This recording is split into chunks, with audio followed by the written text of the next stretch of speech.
First things, shalom. Most High Christ bless everybody. Most High Christ bless. All praises. That's what we need right here. I don't really have a real title for the class right now. But just until I come up with something a little better, the title will be something like,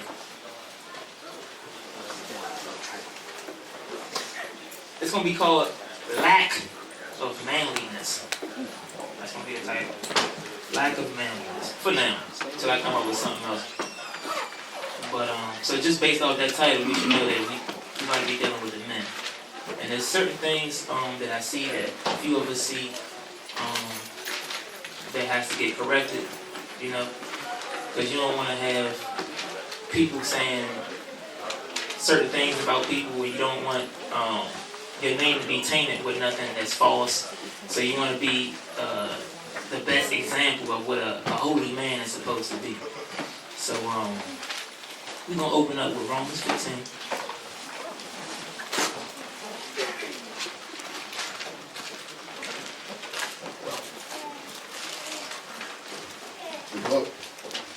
The book of Romans, chapter 15, verse 4. For whatsoever things were written aforetime were written for our learning. So everything that was written aforetime, meaning in the scriptures, was written for our learning. Read. That we through patience and comfort of the scriptures might have hope. So we got to dive into the scriptures so we can figure out how did our forefathers move, what type of spirit did they have on them when different situations arose, and what problems are we facing now that would affect our manliness. And excuse me.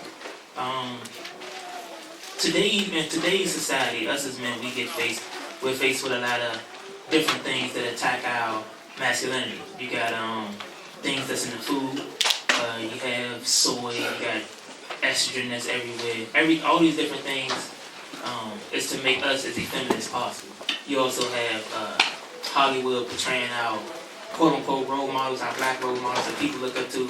They always effeminize them, give them effeminate roles. The bigger and blacker and stronger they are, they got to put them in a dress and things like that. You also have the lack of energy. We're kind of lethargic now. We don't really have no fight.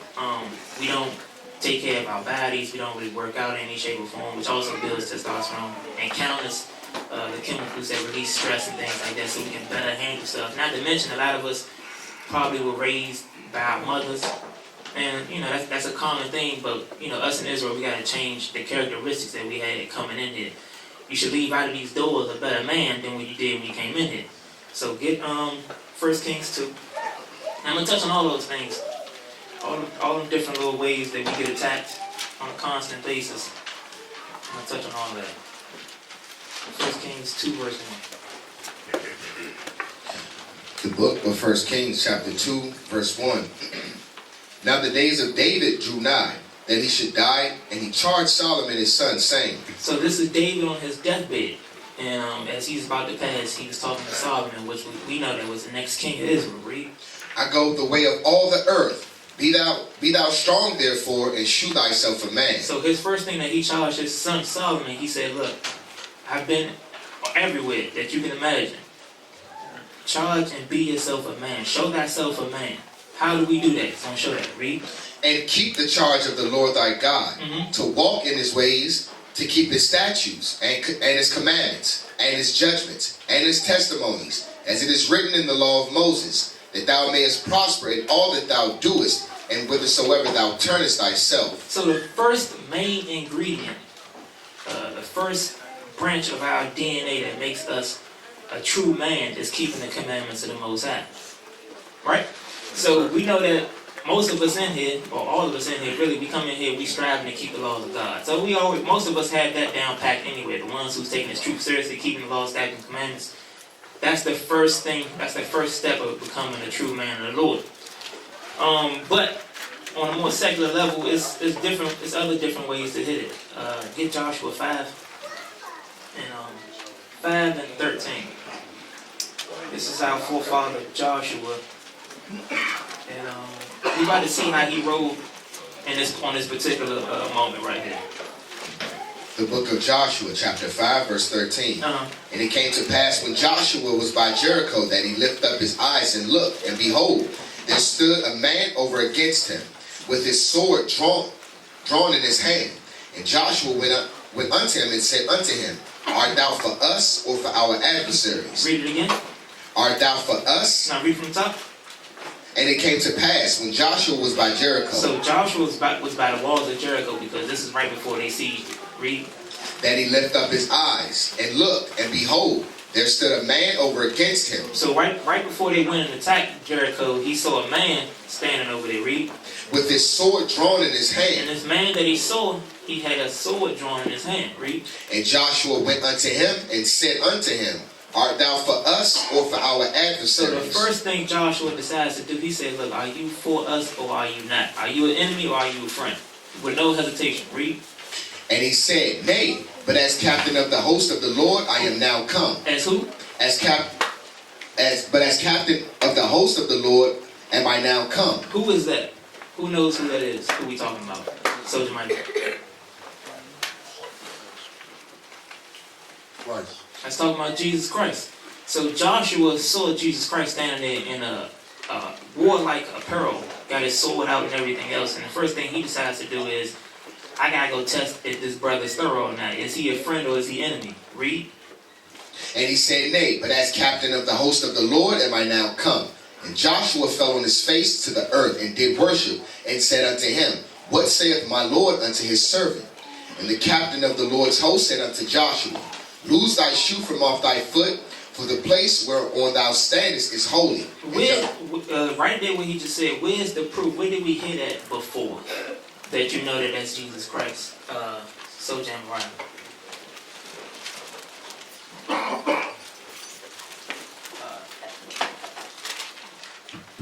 Exodus 3 and 5. Exodus 3 and 5. Can we get that real quick? The book of Exodus, chapter 3, verse 5. And he said, Draw not nigh hither, put off thy shoes from off thy feet, for the place whereon thou standest is holy ground. So you see that same man has said the same thing back in Exodus 3. So that should give you a clear visual of who it is that Joshua was talking to. He was talking to Jesus Christ. So, but I just wanted to show you the mentality that Joshua had at that time, because it was no sense of fear until he found out who it was. Like, that's the type of mentality, right? When the Most High said he didn't give us the spirit of fear, he meant that. And Joshua embraced that when he seen that a man standing there, Jesus Christ, with his sword drawn out and everything else, and he still went up to him with no fear and asked him, is he a friend or an enemy? Because you know, if he would say enemy, and it wasn't Jesus Christ, he was going to try to deal with him. But since all praises, the most Jesus Christ revealed himself to him, and he humbled himself. But the spirit of fear was nowhere near on the brother Joshua. Did you finish that out? Verse 15? Yes. Get Nehemiah 13. Start at 15. 13 to 15. Verse 15. Yeah. In those days saw I in Judah some treading wine presses on the Sabbath, and bringing in sheaves, and lading asses, as also wine, grapes, and figs, and all manner of burdens which they brought into Jerusalem on the Sabbath day. And I testified against them in the day when they sold victuals. So what were they doing? What were they doing? Breaking the Sabbath. They were doing what? Breaking the Sabbath. They was breaking the Sabbath, right? And Nehemiah seen this, so he didn't say, he didn't see all these sins being committed and then run and tell somebody else and not deal with the situation. He went and dealt with the situation as a man of the Lord. Read. There dwelt men of Tyre also therein, which brought fish and all manner of ware, and sold on the Sabbath unto the children of Judah and in Jerusalem. So not only was it our people breaking the Sabbath, but you also had Hamites that was among us dealing and buying on the Sabbath. Read. Then I contended with the nobles of Judah, and said unto them, What evil thing is this that ye do, and profane the Sabbath day? He decides to correct the issue right there on the spot. He didn't wait. He didn't decide, do I need to report this to somebody else? When you see the sin, or you see something that's an offense, you correct it right then and there. That's one of the things of being a man. Don't be scared of conflict. And a lot of times up in here, we are, us as a people, we don't really like conflict. We scared to face stuff head on. You can't do that. If I see a brother literally about to put a ham sandwich to his mouth, I'm not going to go say, Officer RBA, I think you gotta go talk to that brother. He about to eat a ham sandwich. By that time, he done took about 4 or 5 bites. I need to go correct the brother before he even do it. Or if he did it already, as soon as I see it, I have to say something to him. Because you're not showing love for your people. That's hatred. Because you're scared of conflict. Oh, is he still gonna like me after I correct him? Who cares? The point is, you trying to save the brother. So, read on. Did not your fathers thus, and did not our God bring all this evil upon us and upon this city? Yet ye bring more wrath upon Israel by profaning the Sabbath. Read. And it came to pass that when the gates of Jerusalem began to be dark before the Sabbath, I commanded that the gates should be shut. He commanded that the gates be shut before the Sabbath was approaching. So he was already setting up or doing his Friday prepping like we do now to have the Sabbath be kept holy. He said, he wanted the gates to be shut. He didn't ask for the gates to be shut. He didn't suggest that the gates be shut. He commanded the gates being shut. Read. And charged that they should not be opened till after the He Sabbath. said, don't open these gates up until the Sabbath is over with. Read. And some of my servants set I at the gates, that there should be no burden. That there should no burden be brought in on the Sabbath day. So the merchants and sellers of all kind of ware lodged without Jerusalem once or twice. So the merchants, what they decided to do is they said, "Oh, if I can't get inside, I'm gonna just sit outside against the walls and against the door and wait." Read. Then I testified against them and said unto them, He rebuked them as well. Read on. Why lodge ye about the wall? If ye do so again, I will lay hands on you. He said, why you sitting up outside the wall, posted up, waiting for... He said, if you do it again, I'm going to put hands on you. It was not a game with Brother Nehemiah, the prophet Nehemiah. It was not a game. He said, if you do it again, I'm going to put hands on you. You know he's a brother. Because we still talk like that. I'm going to put the paws on you. You keep playing games with me. That's what we say. Nehemiah said the same thing. But I'm not saying we should be up in here threatening each other or doing this, that, and the third. But I'm saying the mentality to correct the issue right then and there, instead of waiting for it to fester or seeing if it's a serious issue or not, you correct the issue and keep it moving. Read. From that time forth came they no more on the Sabbath. And once he put his foot down, they didn't come back outside the walls no more. They left it alone. Why? Because they realized that this brother Nehemiah is a very sincere brother. He's a very austere brother. He's not in his second guessing and playing games. He correcting issues as a man of the Lord. And when people sense that, they're going to take you serious and they're going to believe what you say, regardless of whether they like you or not. We're not in here to like each other. We're in here to try to save each other so we can all get the kingdom of heaven. We'll get along just fine in the kingdom. But for right now, we got a lot of correction we need to do. And us as men, we have to step up and not gossip, or we have to not bear false witness. We got to correct issues. If it offends you, or if it's an offense that don't sit right with you, say something to the person. Don't overhear a conversation and then go tell somebody else, because now you're gossiping. So what you want to do is you hear somebody say something to somebody and it don't sit right with you, even if it's not an offense to you. It don't sit right, you talk to the brother because you may have misinterpreted or you may have misunderstood.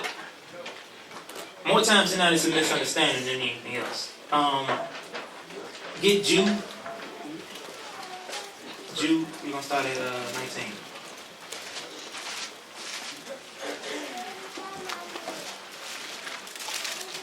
The book of Jude, verse 19.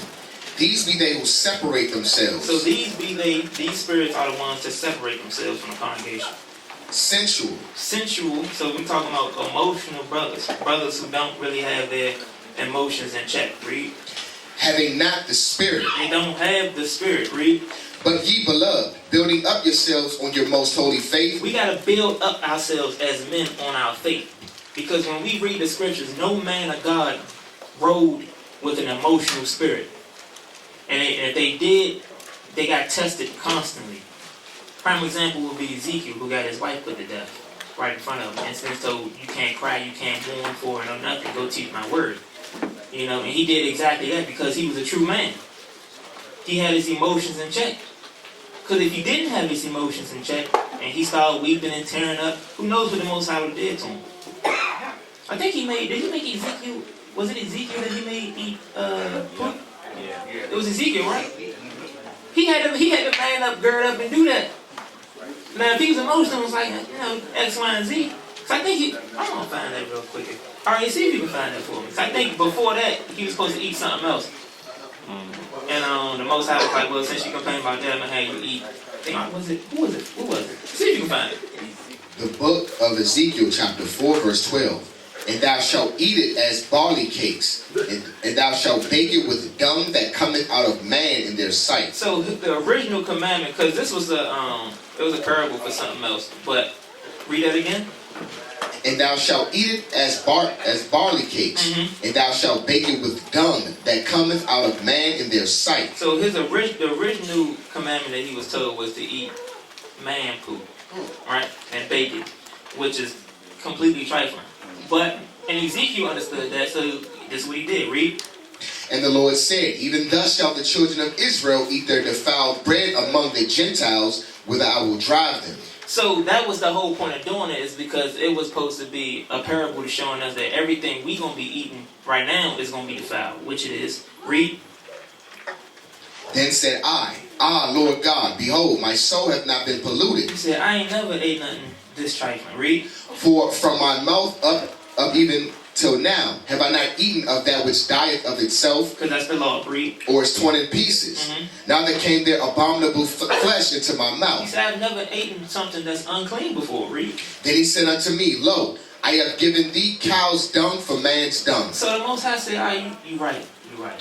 So how about instead of man poop, you go ahead and eat some cow poop? Right.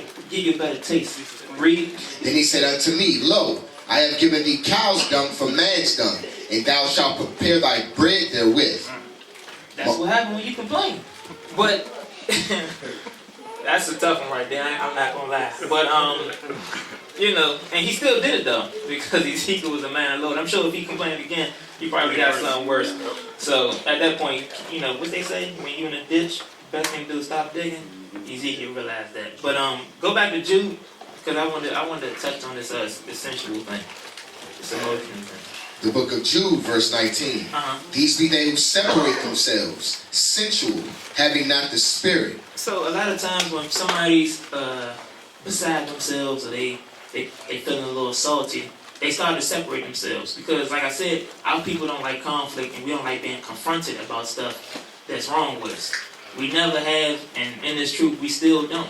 So what we do is, instead of taking on the problem head on, we leave. That's always our first option, is to leave. Read. But ye beloved, building up yourselves on your most holy faith. We got to build up ourselves on our holy faith. Meaning when we're confronted with something, a brother's confronting us face to face as a man, it's your job to stand there as a man and take the correction. Or give some understanding to the situation. Because a lot of times it can be a misunderstanding. So just because you're being corrected, or somebody's coming to you with something that they heard you say or something like that, just deal with the conflict. Because if you don't, then that stuff gets taken up the chain. Now you having more people get involved than probably what needs to.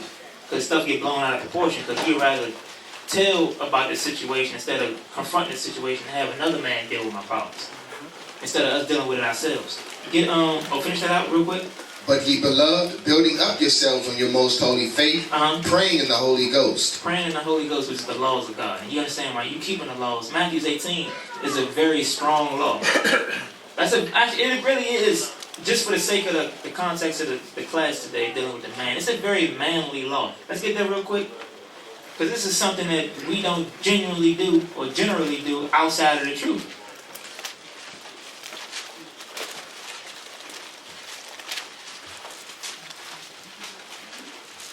The book of Matthew, chapter 18, verse 15.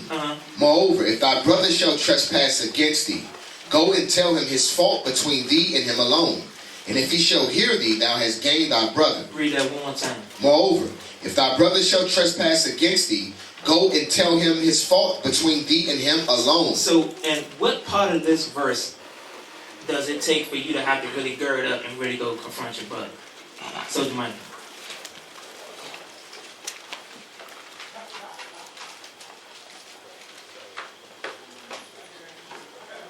Says between you and him alone. Between you and him alone. That's when you gotta gird up and do it, because we don't do it. If it's a fault, if Soldier Collide did something to me, what I'm supposed to do is apply Matthew 18 and 15 and go straight to Collide, pull him over to the side, whatever, and say whatever it is I need to say, respectfully. Not just, it's being a man or having manliness is not about how many curse words you use, or derogatory language you use or appropriate words you use. It's not about none of that. It's about speaking clear and getting your point across clearly. So, as a man of the Lord, if Kaliah was to say something to me that didn't sit right, I got to apply Matthew 18 and go speak to that brother alone. Not go to Officer Dothan so he can try to handle my problem. Because when you do that, then you're in sin. Because you didn't apply Matthew 18 and 15 in its correct order. You went straight to the next part. Read.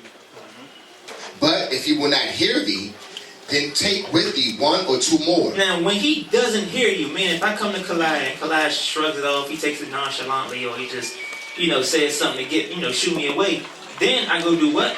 Then take with thee one or two more. Then I gotta go get Officer Dothan and another brother or whatever. Read.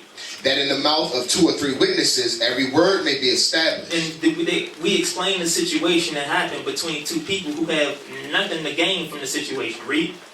And if he shall neglect to hear them. Now, if Kaliah was just feeling that thuggish, where he was like, I don't care what you saying or what they saying. Read. Tell it unto the church. Now we got to bring it to the church, and we got to deal with this situation in front of the congregation. But as a man, I got to go through the first two, mainly the first one, because after the first one, it should be dealt with. It should be dealt with unless that brother or sister is completely wicked. But after that first step, Matthew 18 and 15, which is the biggest step, because you're dealing with a conflict head on by yourself, we don't do that very well here in Israel. When something happens, we run to the next person so another man, can deal with our problems. We got to get out of that baby mentality. Esau had a saying in the world when this whole, when all this terrorist activity started going around in like 2000. I seen posters and everything on buses and everything that said, if you see something, say something. And I thought at the time, that's a very snitch-minded mentality, because it's like, it can be anything and you can just see something and say something. But when it's truth, that really holds a lot of meaning. Because if you see something that's not right, that's offensive, or that's a sin, then you say something. You don't just bring it up to now that whatever's there is going to be festering and turning into something else. Who knows how long it'll take to get a judgment down. You got to go deal with the situation head on. So we got to stop being scared. Like I said, it's not about, manliness in the scriptures. It's not about how big your beard is. It's not about, how long it is. If it's like Aaron's, it's not about how deep your voice is. It's not about how much cursing that you do or whatever you consider to be manliness. It's about being able to face problems and correct the issues, getting your point across. Jump back to Jude. No, go to 1 Corinthians 6 and 9.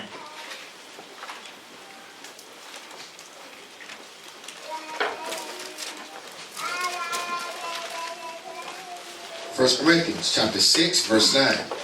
Know ye not that the unrighteous shall not inherit the kingdom of God? So we know that lawbreakers are not getting into the kingdom of heaven. Read. Be not deceived. So he said, don't be deceived. Neither fornicators. Neither fornicators, people jumping from rod to rod or in and out of holes like Bugs Bunny. Read. Nor idolaters. No idolaters. People, Christianity, Baptists or Muslims, idolatry. Read. Nor adulterers. Nor adulterers. You cheating on your wife or on your husband. Read. Nor effeminate. Nor the effeminate. And this is not talking about a homosexual. This is talking about a brother who is a heterosexual and has effeminate tendencies. And one of these effeminate tendencies is not being able to deal with a situation head on, but getting another man to come handle your problems. And because the first thing the person should say to you is, well, did you handle the problem? Oh, no, I just came and reported it. Well, what you need to do is go apply Matthew 18 and 15 and deal with the situation. And if that situation doesn't get handled appropriately, then you apply and get one or two more witnesses. We got to follow what the law says. We can't do what's convenient for us. This is not the Christian church. We got to deal with stuff head on. We can't be scared of what somebody's going to say. Because regardless of whether you confront them or not, they probably thinking that about you anyway. So you just got to be able to deal with the situation head on. Read it again.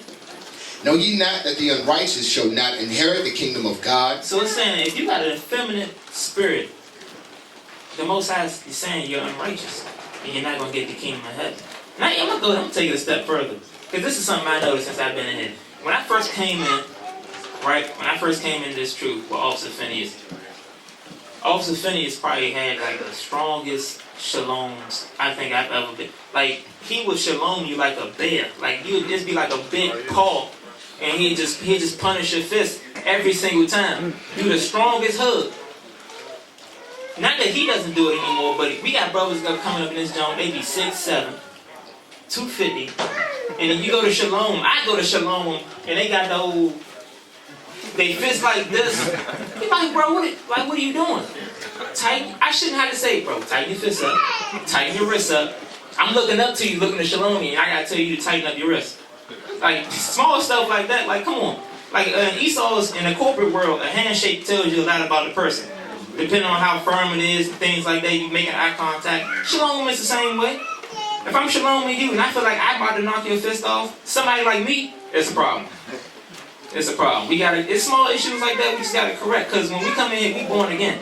So a lot of stuff that we do, small amount of stuff we gotta change. Because we may not know. Some of us may not really pay no attention. Or you may not really care too much about the Shalom. You just give them a little, half junk, then you just go on about your business. Nah.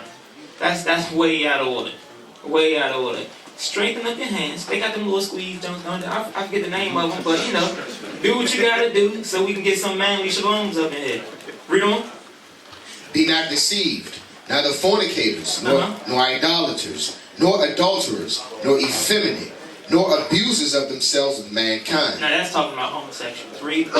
Nor thieves, nor covetous, nor drunkards, nor revilers, nor extortioners shall inherit the kingdom of God. That's the point right here, verse 11. Read. And such were some of you. And as such, some of those characteristics and spirits that Paul just mentioned, some of us dealt with. Or some of us deal with.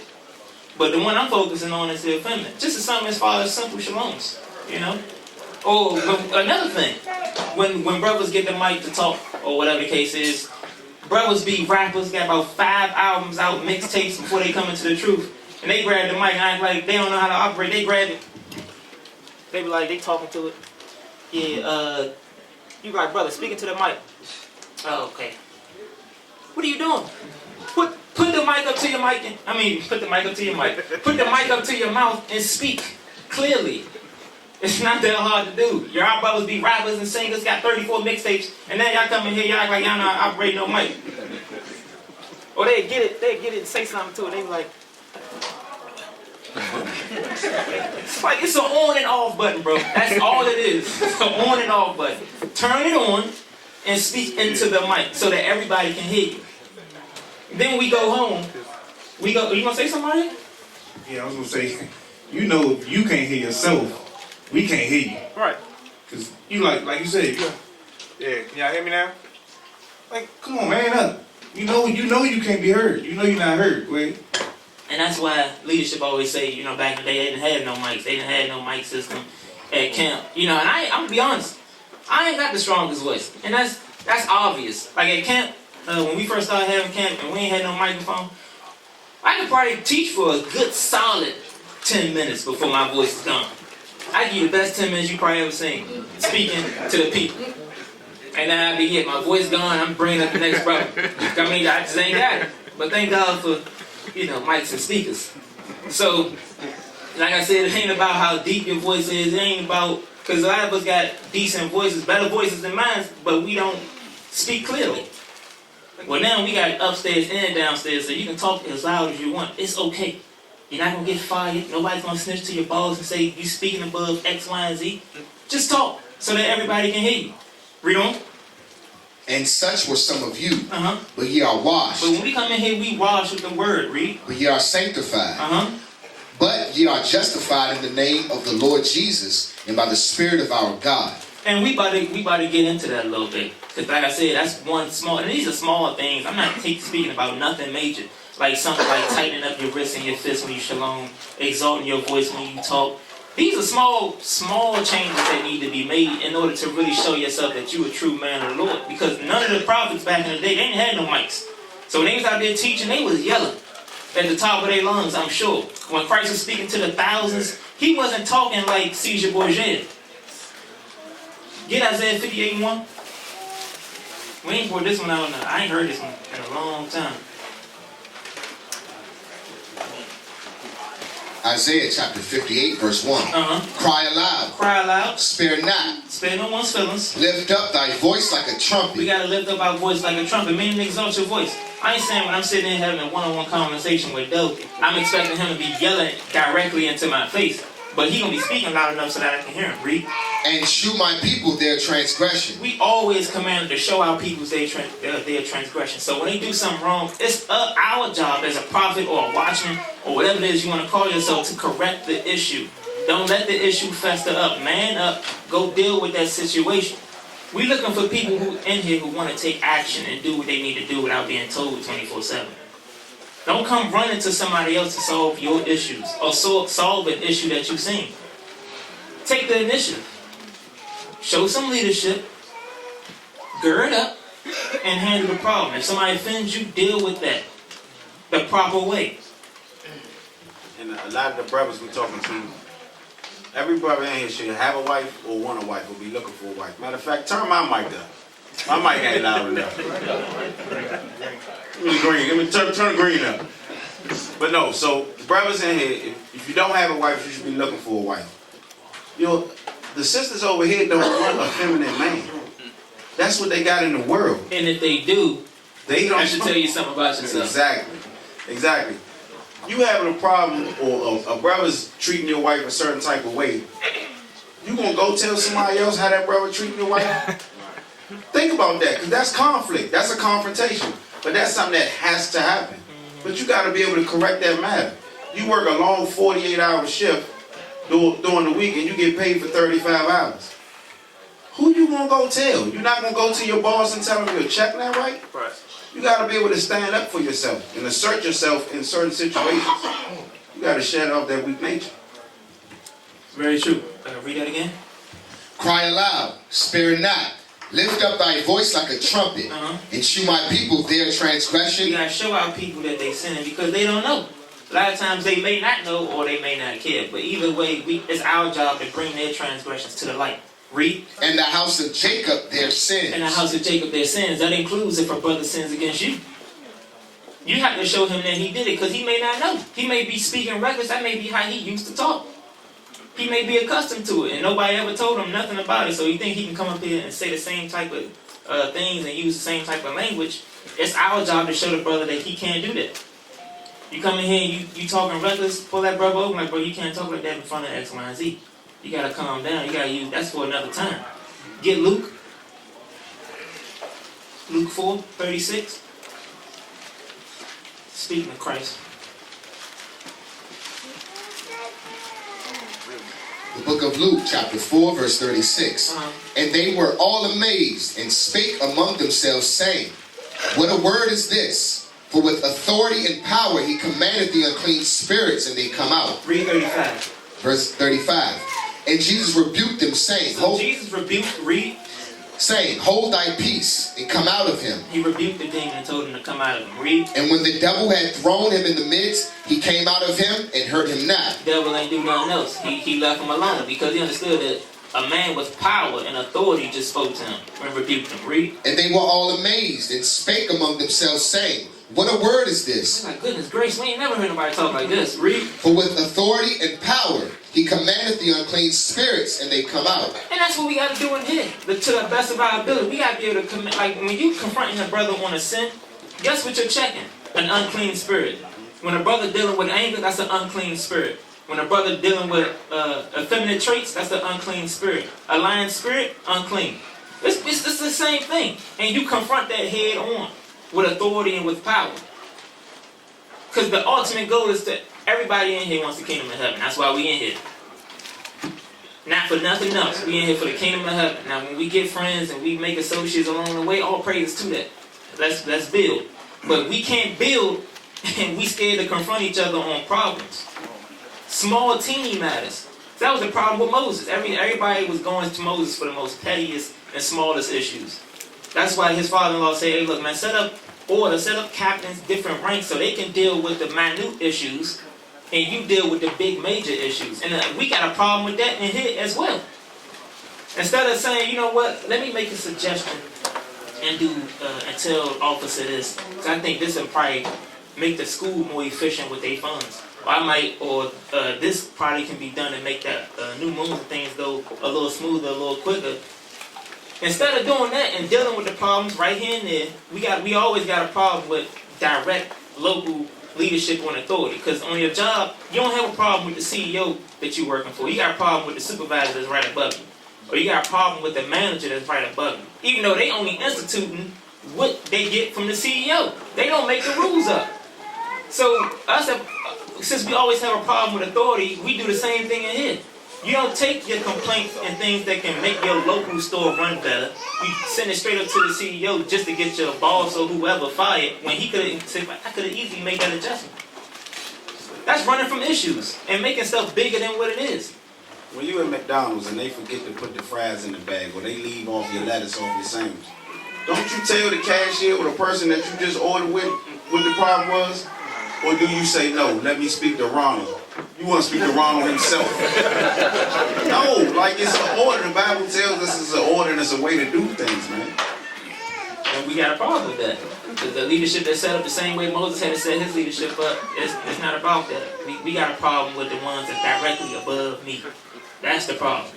If we crabs in a barrel, I don't got the problem with the one that's directly right at the edge of the barrel about to get out. I don't got a problem with him. I got a problem with this dude that's right above me. He gotta get out of my damn way. That's the problem. We gotta be able to we gotta be able to handle stuff. Don't be scared of conflict. Confront stuff, because a lot of times stuff is not as big as we think it is. It's small stuff. But us as men, we gotta be able to handle stuff accordingly. Face on and don't be scared of it. Get Revelations 1. We're gonna stick with Christ for a little bit. Revelations 1 verse 12.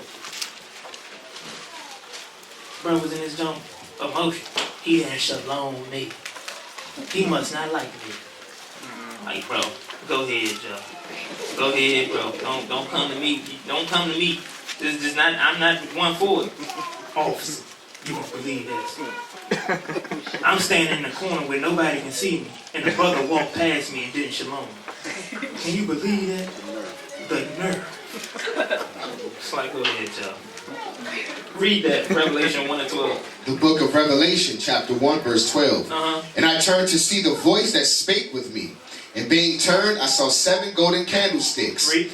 And in the midst of the 7 candlesticks, one like unto the Son of Man, clothed with a garment down to the foot, and girt about the paps with a golden girdle. Read. His head and his hairs were white like wool, as white as snow. And his eyes were as a flame of fire. So Christ had white woolly head and he had red eyes. Read. And his feet like unto fine brass, as if they burned in a furnace. So he was a brown-skinned man. Don't let the propaganda that everybody the YouTube's calling them saying that this is talking about, I don't know, they say he's olive color or he didn't have no color. That's a color to me right there. It said fine brass. That's a color. I've never seen invisible fine brass before. So we got to make sure we stand strong in the faith. Read on. And his voice as the sound of many waters. His voice was like what? As the sound of many waters. Meaning, if he was speaking to the multitude thousands at a time, he obviously had to have a strong voice. And he wasn't afraid to exalt it. You're not talking to 5,000 people like the way Caesar Borgia was. You got something to say? Just read verse 10 right there. All right, let's get 10. Let's get the suggestion. Verse 10. I was in the Spirit on the Lord's day, and heard behind me a great voice as of a trumpet. As of a trumpet. And what Isaiah 58:1 say? Lift up your voice as a what? Trumpet. The scriptures say the same thing over. This is our problem because we don't follow what it says. We don't follow the examples. We read Ezekiel, Nehemiah, Joshua, and Moses. We read these people as if they separate, as if they had nothing to do with us today. Not knowing that these same spirits are still here today. A lot of these prophets prophesied about seeing Christ in that day. So best believe they still here. We are the people of the book. So when we read these things, we got to be like, I need to apply this to my life. X, Y, and Z. They work, they operating and moving like men of the Lord. I got to do the same thing in my time span. Get Daniel 10, 6. The book of Daniel, chapter 10, verse 6. His body also was like the beryl, and his face as the appearance of lightning, and his eyes as lamps of fire, and his arms, and his feet like in color to polished brass, and the voice of his words like the voice of a multitude. Why, when they describe Christ, when you read the description of Christ, they always mention how his voice sounds. That's never we may think that may not be serious. You know what I mean? That's that's a minute detail about him, but every time you read about a thorough description of Christ, they always mention his voice and how it sounds. Why do you think that's important? You had to give a shot in the dark. Why do you think that's important? Go ahead, bro. Is that right? Is that now? All right. Shalom. Because at the end of the day, it's not what that. See, that's what I was talking about. You see that, right? Go ahead. It ain't that Christianity church thing going on. It's that because we're come to me, right. I love you. No, he talked with a voice of distinction. Right. Go ahead, Big Andrew, the other Big Andrew. Shalom, leadership. John 14:12, please. John 14:12, that's it. What is that? It says how we should follow and emulate Christ in all the things that he did. Go ahead. So if he had a loud voice, that's what we should strive to be. Right. He's the first and the last. So go ahead and get that for the brother. The book of John, chapter 14, verse 12.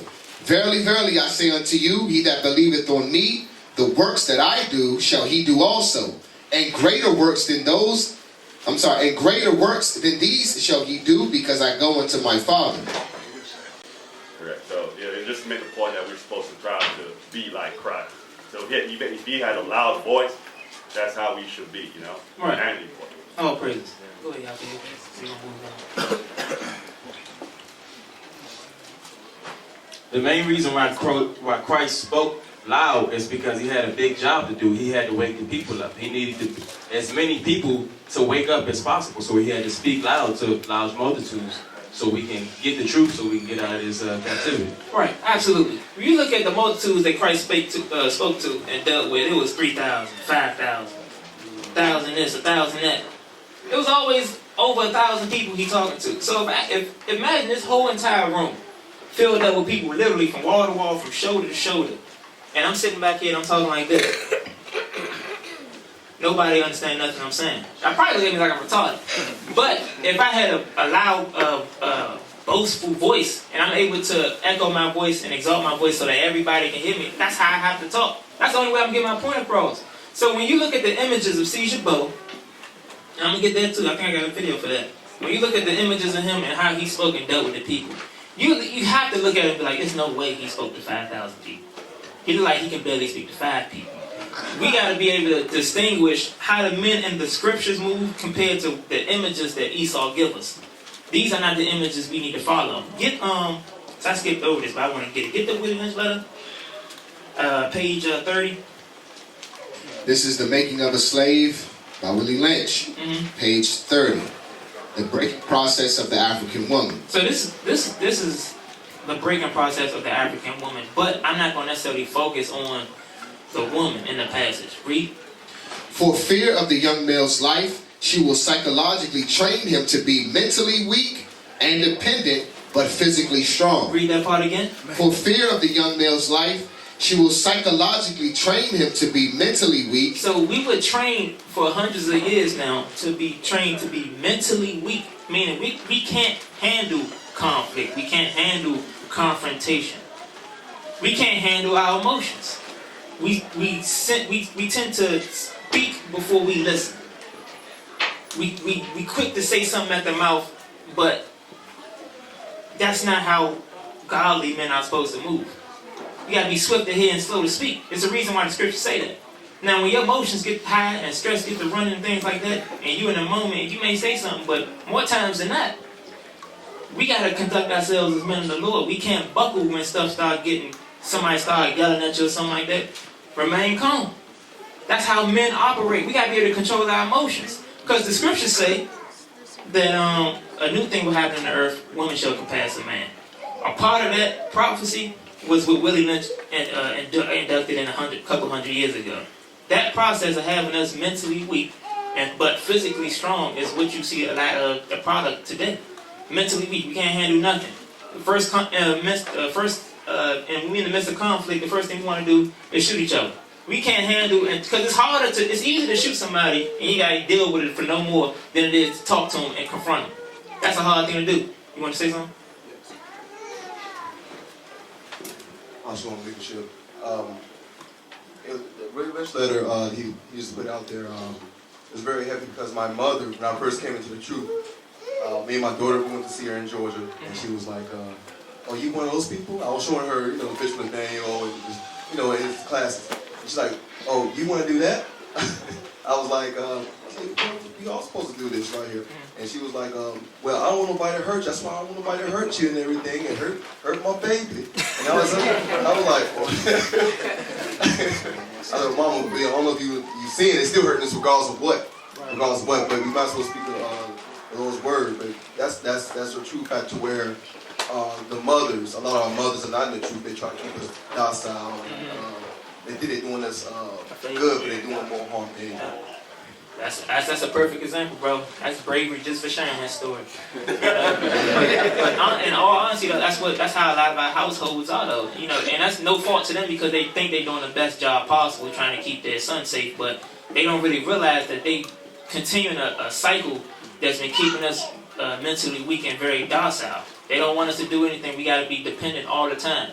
You understand what I'm saying? That's not how men operate. You gotta start making our own decisions. You gotta start handling confrontations face on. We can't go back to our mother and say, "Can you handle this for me?" We can't go and we replace our mothers with brothers in here and say, "Brother, this brother said X, Y, and Z." Well, what you want me to do?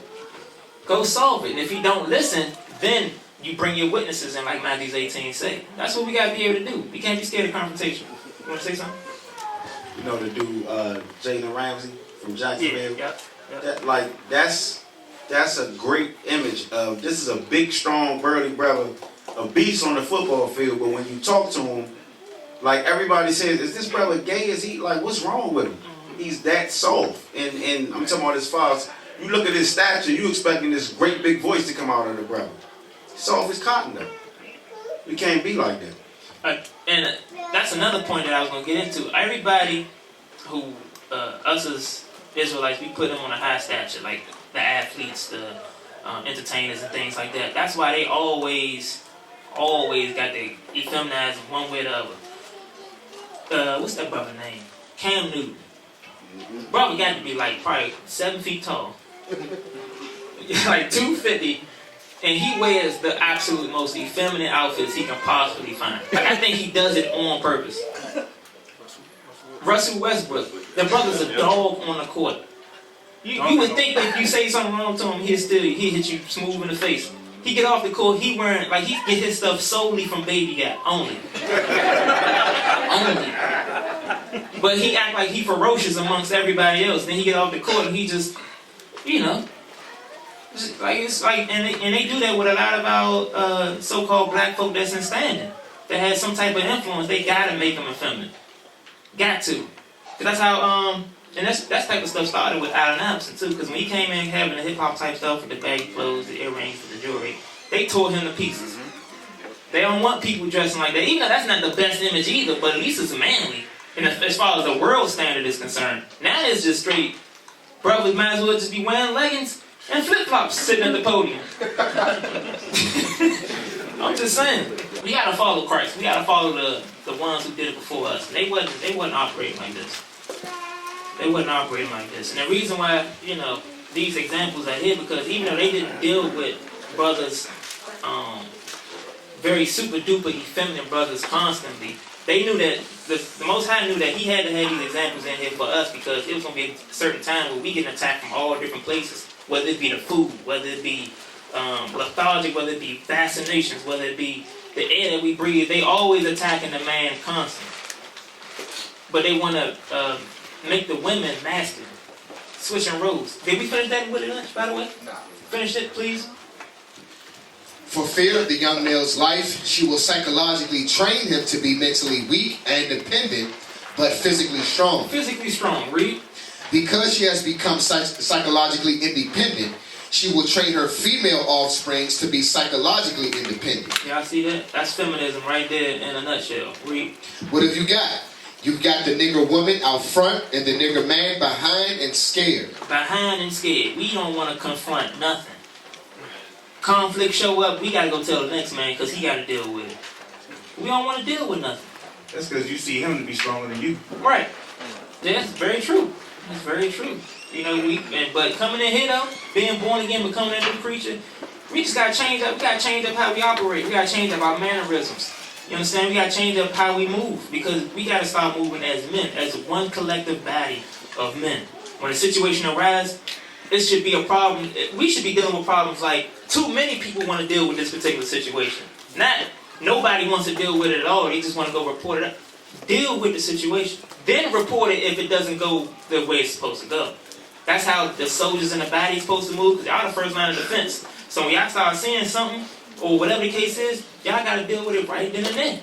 And if it doesn't go right, then you report it up to your next whoever's above you, so on and so forth. Even for the brothers that's in here. I don't care if you've been here 2 months, 3 months, 6 months. If you see something, you know what the law say. Thou shalt not steal is not no deep pearl. If you see your brother stealing, you need to say something. Don't wait till he done stole from 42 people in the body, and you like, oh, I think that brother's stealing. Then you go tell the officer. You know, I saw him with the chips. I did. Was they Doritos? I think they I was. saw him take them. And matter of fact, I seen him take those out of my bag. But I just had to make sure the brother was stealing. Like, come on, deal with the situation. Let's not be scared. Let's change up how society looks at the black man and Latino man. We gotta change that up. It's our job to change the cycle. And it starts up in here. We gotta change it. Read, is that it? No, sir. Go ahead. This is a perfect situation of sound sleep and economics. Because the white man would never be worried as long as the black man is effeminate and scared and sit behind the woman. Because the woman ain't gonna touch him. Ain't no. The woman not gonna touch him. Ain't your mama in the kitchen, she ain't gonna touch the white man. She making sure you stay where you need to be. Right up in the field, soft and scared. Mentally, physically strong, mentally weak. And that's the white man said that's sound sleep right there. And I ain't got to worry about the black man rising up and becoming anything other than an effeminate, docile person. I'm good. Read. Before the breaking process, we had to be alertly on guard at all times. Meaning before we made them docile and effeminate the way we wanted it, we had to be alert constantly. We had to be sleep with one eye open because we never know when a revolt will start. Read. Now we can sleep soundly. Now you know how we go to sleep, we got nature noises on and stuff like that. We got the frogs and the rivers and waterfalls. That's the white man sleep. He like, man, I ain't got nothing to worry about. The black woman gonna make sure I'm good. And the black man is a big old punk. And it's our job we gotta turn from punks to prophets. We gotta completely shake the mood and put the fear of God in these Edomites out here and everybody else. Even wicked Jake. We gotta be the men. Read. Now we can sleep soundly. Punks the prophets. That might be a title right there. I think that might be. I may be one. All praises. Read on. Now we can sleep soundly. For out of frozen fear, this woman stands guard for us. That's it. Is that 31? That was 31 too? Yes, sir. Okay, all praises. Now get Matthew 7. Let's get back to the scripture. That's a good one. I'm recording that tonight. Matthew chapter 7, verse 29. Yep. For he taught them as one having authority. When Christ taught, he taught as one having authority. Read. And not as the scribes. Not as the scribes, because if he taught as one having power and authority, how do you think the scribes was teaching? Somebody give me an example of how you think they was teaching. Nah. Yeah, they get Big Adam. That's a big brother. The scribes taught soft and effeminate. They taught them, like Caesar Borgia. Say it again, sometimes. The scribes was talking to Caesar Borgia, and he was talking soft, and it was right. Telling them this, like how they were saying that if you tell your parents you're a gift, then you will be alright. They were teaching them to be soft and to be like. Exactly, because when our people like to hear smooth words. We love to hear smooth words. That's why we go to church. You know what I mean? The pastor, he gets loud. He may get a little rowdy, but he ain't never speaking with no authority. He just motivates you to get up out the seat and shuck and jive. But when you come up in here, that's why the first time you show your parents or your friends or somebody in the world a video, they say, "Oh, I don't like the way they teach." It's never about, "Oh, no, what they saying crazy." It's, "I don't like the way they teach." Oh, well, can't you say that same message but bring it out differently? No. The white man's going to die after he goes in slavery. There's no other way to say that. There's no other way to say it. There's no, I think he might have a change. You know, they don't get a good 1,000 years of servitude. Nah, he's going to die after 1,000 years. That's the only way to say it. But you got to be man enough and you got to believe what you're saying. Because that's another thing that comes with speaking up and exalting yourself is confidence. Because you don't have faith in what you're saying, you're not going to say it with confidence. And you're not going to exalt it because you don't really know if it's true or not. That's why we got to have faith in the scriptures. You want to say something? The ox man. See, this is a perfect example. He pulled his tooth out with some pliers. That's old school right there. Yeah, that's heavy also because on the street, a lot of times people on the street don't even want to hear what you're saying. They should look at the volume in your voice. Yep. Like, you know, I hear what you're saying, but bring it down a notch. Just pay attention to what I'm trying to bring out. Yep. I think everybody who's been to camp at least once, or more than at least 10 times, I say would have heard that a couple times. Well, can't y'all bring it out a different way? Why don't you talk to me? You sound like you're talking to me. Why? Just talk, you know, let's have a face-to-face. Bro, I'm talking about 15 people out here. You're talking at me. Right. Oh, yes, I'm sorry. You're talking at me. Talk to me. All right, brother, what's the difference? I don't understand. What's the difference? Just what am I saying? And sometimes that's what we got to convey to the people. Is what I'm saying wrong or is how I'm saying it wrong? What's more important? What I'm saying or how I'm saying it? We gotta come out of that shell, that soft shell, and really become men of the Lord. Now, I'm not saying it's gonna be overnight. I'm not saying as soon as this class is over, everybody's gonna walk out with an S on their chest. You know what I mean? Strong shalom, and you punching holes in walls. That's not what I'm saying. But what I am saying is, it's a process that we all need to make, and it starts now. You know what I mean? As soon as we repent, we decide to come up in here, we gotta change. Get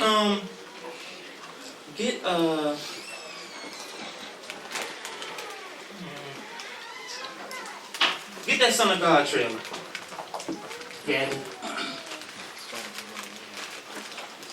This is what a lot of us get it at. And this how we, sometimes I feel like, based on brothers' reactions, that they really wish that when the skies crack, this man comes through. And put their mind at ease.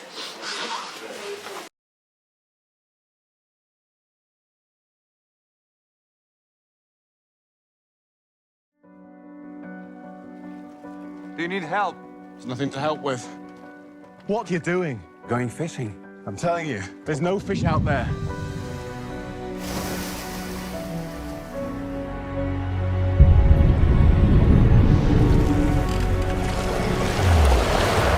How did this happen? Come with me. What are we gonna do? Change the world. Your sins are forgiven, my son. I thought only God could do that. Which is easier, to say his sins are forgiven, or say, get up and walk? I've had reports of a young prophet of Nazareth. It's rumored he works miracles. They all do. Blessed are the pure in heart, for they shall see God. Pray to him, and he will listen. 5,000 came to see him. 5,000. If you hunger for righteousness, you will be filled through me. Who knows what Pilate will do if the crowds run out of control? That man, Judas, he wants to help us. I will crush any rebellion. Save us from the Romans, Lord! There is something unusual about him. We must arrest this false prophet. But what if he is who they say he is? Won't somebody tell me? Peter, come. Answer if you can. One of you here will betray me to my enemies. I want someone to tell me. Will betray me to my enemies. I want someone to That's enough. tell me. I don't want nobody getting indoctrinated. But y'all see the situations Christ was in. He obviously wasn't whispering. He wasn't talking like no soft Irish man. I don't understand why he had an Irish accent in the Middle East, but you know, that's neither here nor there. The brother, it's a storm outside, he's standing on water, it's lightning, thundering, and he's still whispering. See, that's how he gets his point across. He whispers. He didn't exalt his voice one time. One time. That is not the Jesus Christ we read in the scriptures. Or none of the prophets. You won't see no example of anybody getting rebuked talking like that. You won't see it. So we gotta examine ourselves and we gotta see, are we following what the scriptures say, or in our mind, are we still following a portrait of Caesar Borgia? And I understand a lot of us probably say, man, heck no. But when you really examine yourself and your mannerisms and how you're operating, can you really say no that fast? Based on what you're doing, on how you acting? We got to really examine what Jesus Christ are we following. Are we following the one of the scriptures, or are we following one that's been shoved down our throats for however many years? We got to examine ourselves. Get Ephesians 6 and 12.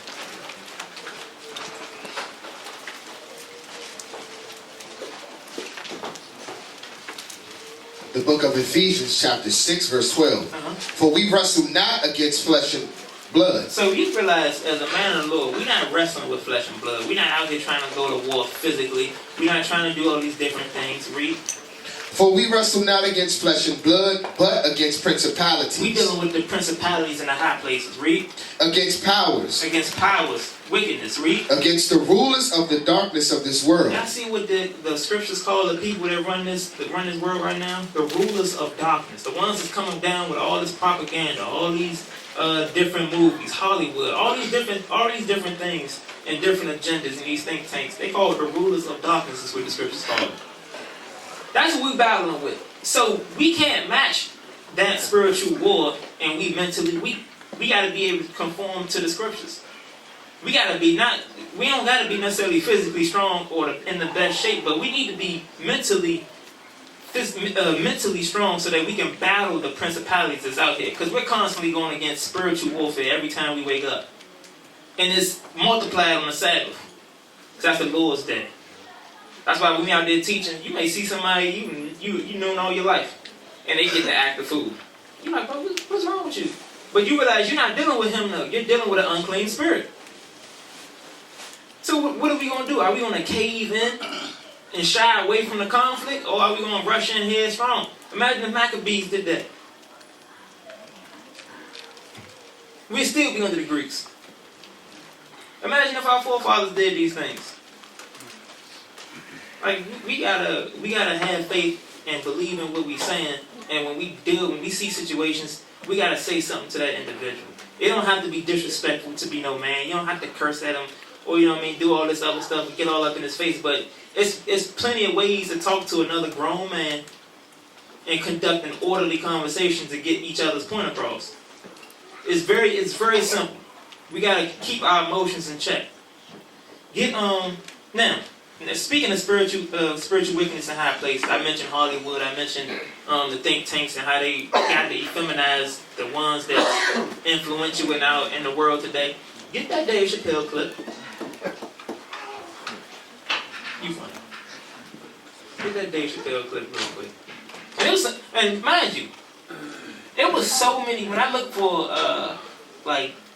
effeminizing of the black male and stuff, it was a whole bunch of just over the top videos. Like I couldn't even make it through like the first 30 seconds of the video. So this was the safest video I could find that got the point across. Everything else is just over the top. Like they showed a brother. Actually, I've probably seen him before. He like a horse. He got green hair. Yeah. And they always on TV too. I don't know how you get these Negroes a camera, but they always in the TV somewhere. Cause they gotta keep us docile. They're like, this is how the black man is portrayed. All the time. Roll it. I mean, I'm a conspiracy theorist to a degree. Like when I connect dots that maybe shouldn't be connected, I don't know. But certain dots, like when I see that they put every black man in the movies in a dress at some point in their career, I'll be connecting them down like, wow, all these brothers gotta wear a dress. This happened to me. I'm doing a movie with Martin. Yeah. The movie's going good. So I walk in the trailer. I'm like, man, this must be the wrong trailer because there's a dress in here. They come in. The writer comes in. I think he's the writer. He's like, Dave, listen, we got this hilarious scene where Martin's sneaking out of jail. So he disguises you as a prostitute. And he put this dress on. And what? A prostitute? No, I'm not doing that. I don't feel comfortable with that. That should have been in the discussion. What? You don't feel comfortable with it? I mean, it's a hilarious bit. All the greats have done it. So, well, if all the greats have done it, it's kind of hacky, right? You're right. So why don't we just not do it? Because I don't feel comfortable wearing a dress. Oh, come on, Dave, listen, we got it all set up. We're supposed to shoot. Every minute you waste costs this much money. You know, the pressure comes in. He said, I'm not wearing no dress, man. I'm funnier than a dress. Just give me something funny to say. I don't need to wear no dress to be funny. What am I, Milton Berle? You know, we're going like this. And then finally he's like, and he leaves. And then, like, the director comes, Dave, it really would be great if you wear the dress. What is wrong? What is this, Brokeback Mountain in here? So then,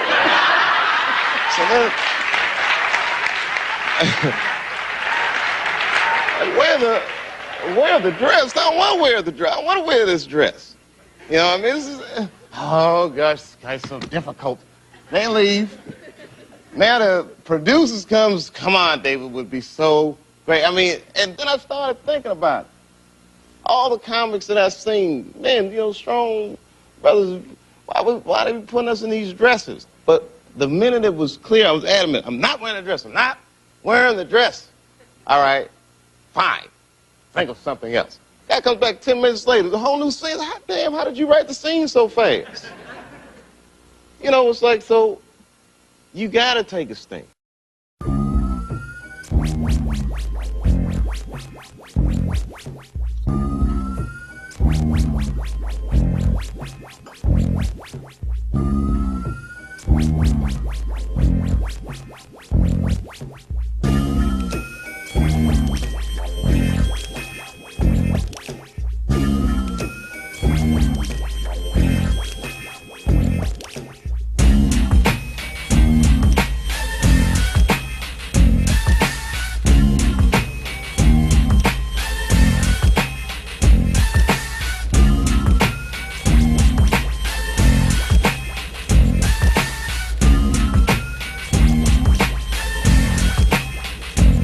A new day was dawning, yes, one more morning. Just want to say something? Yeah. You know, these are the people we're supposed to be looking up to. These are leaders that, you know, in the world that the black man is supposed to look up to and want to be like. So if they effeminize them, that makes us learn to be effeminized through our walking and you know, saying everyday walk. So this is just amazing. And they figure if they do this to us, this is how they destroy the black man. And, you know, we got, I know it's people that may say, you know, they don't really believe that spiritual wickedness in high places like that affects kids. Because all it takes, and grown-ups alike, but all it takes is that for that one thought to enter your head to say, you know what? I mean, it's funny, it's not that bad. I mean, it don't impact me. But you got the kid watching and he may think it's okay to look like that. Then when you're dealing with that in your house and you upset, you wondering where it came from.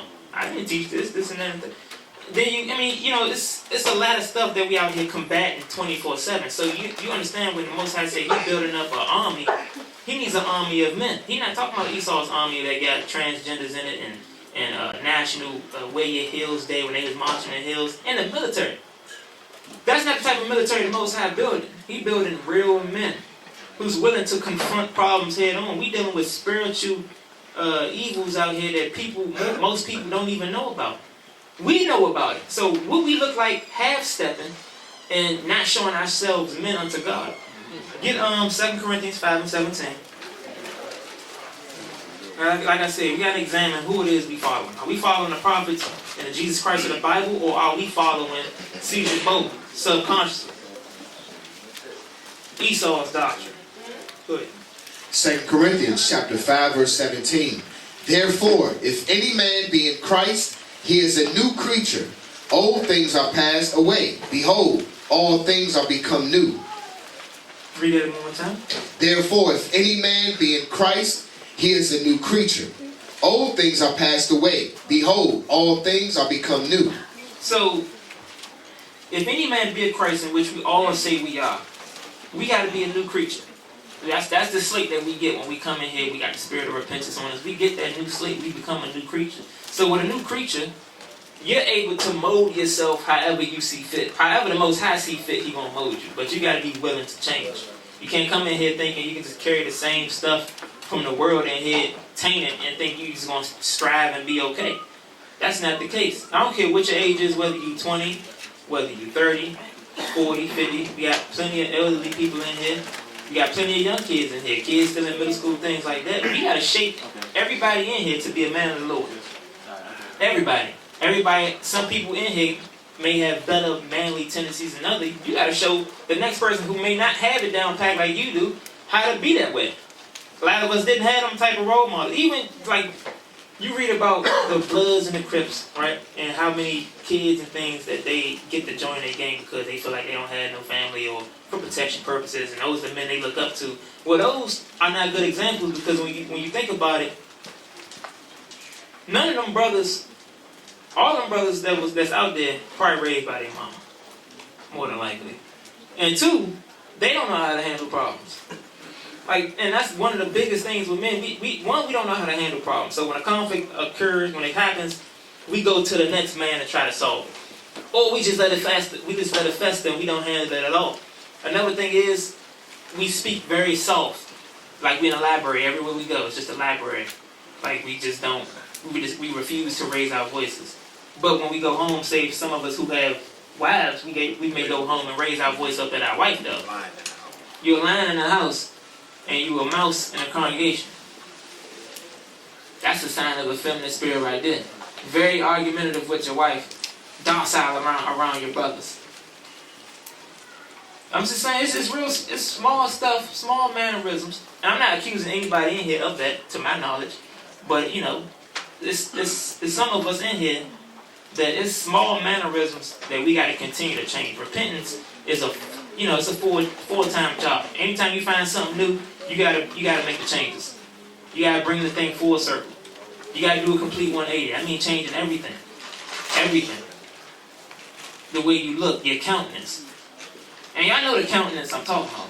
Like, and I'm not accusing nobody in here, but I'm sure y'all know people that may have put a picture up of Jalen Ramsey real quick, just in case everybody ain't seen him. Because his countenance 24/7 looks like, y'all see it. Y'all don't see it. 24/7.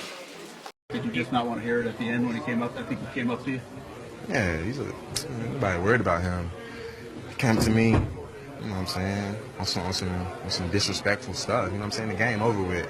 You still mad because I was locking you up? All right, go sleep on that.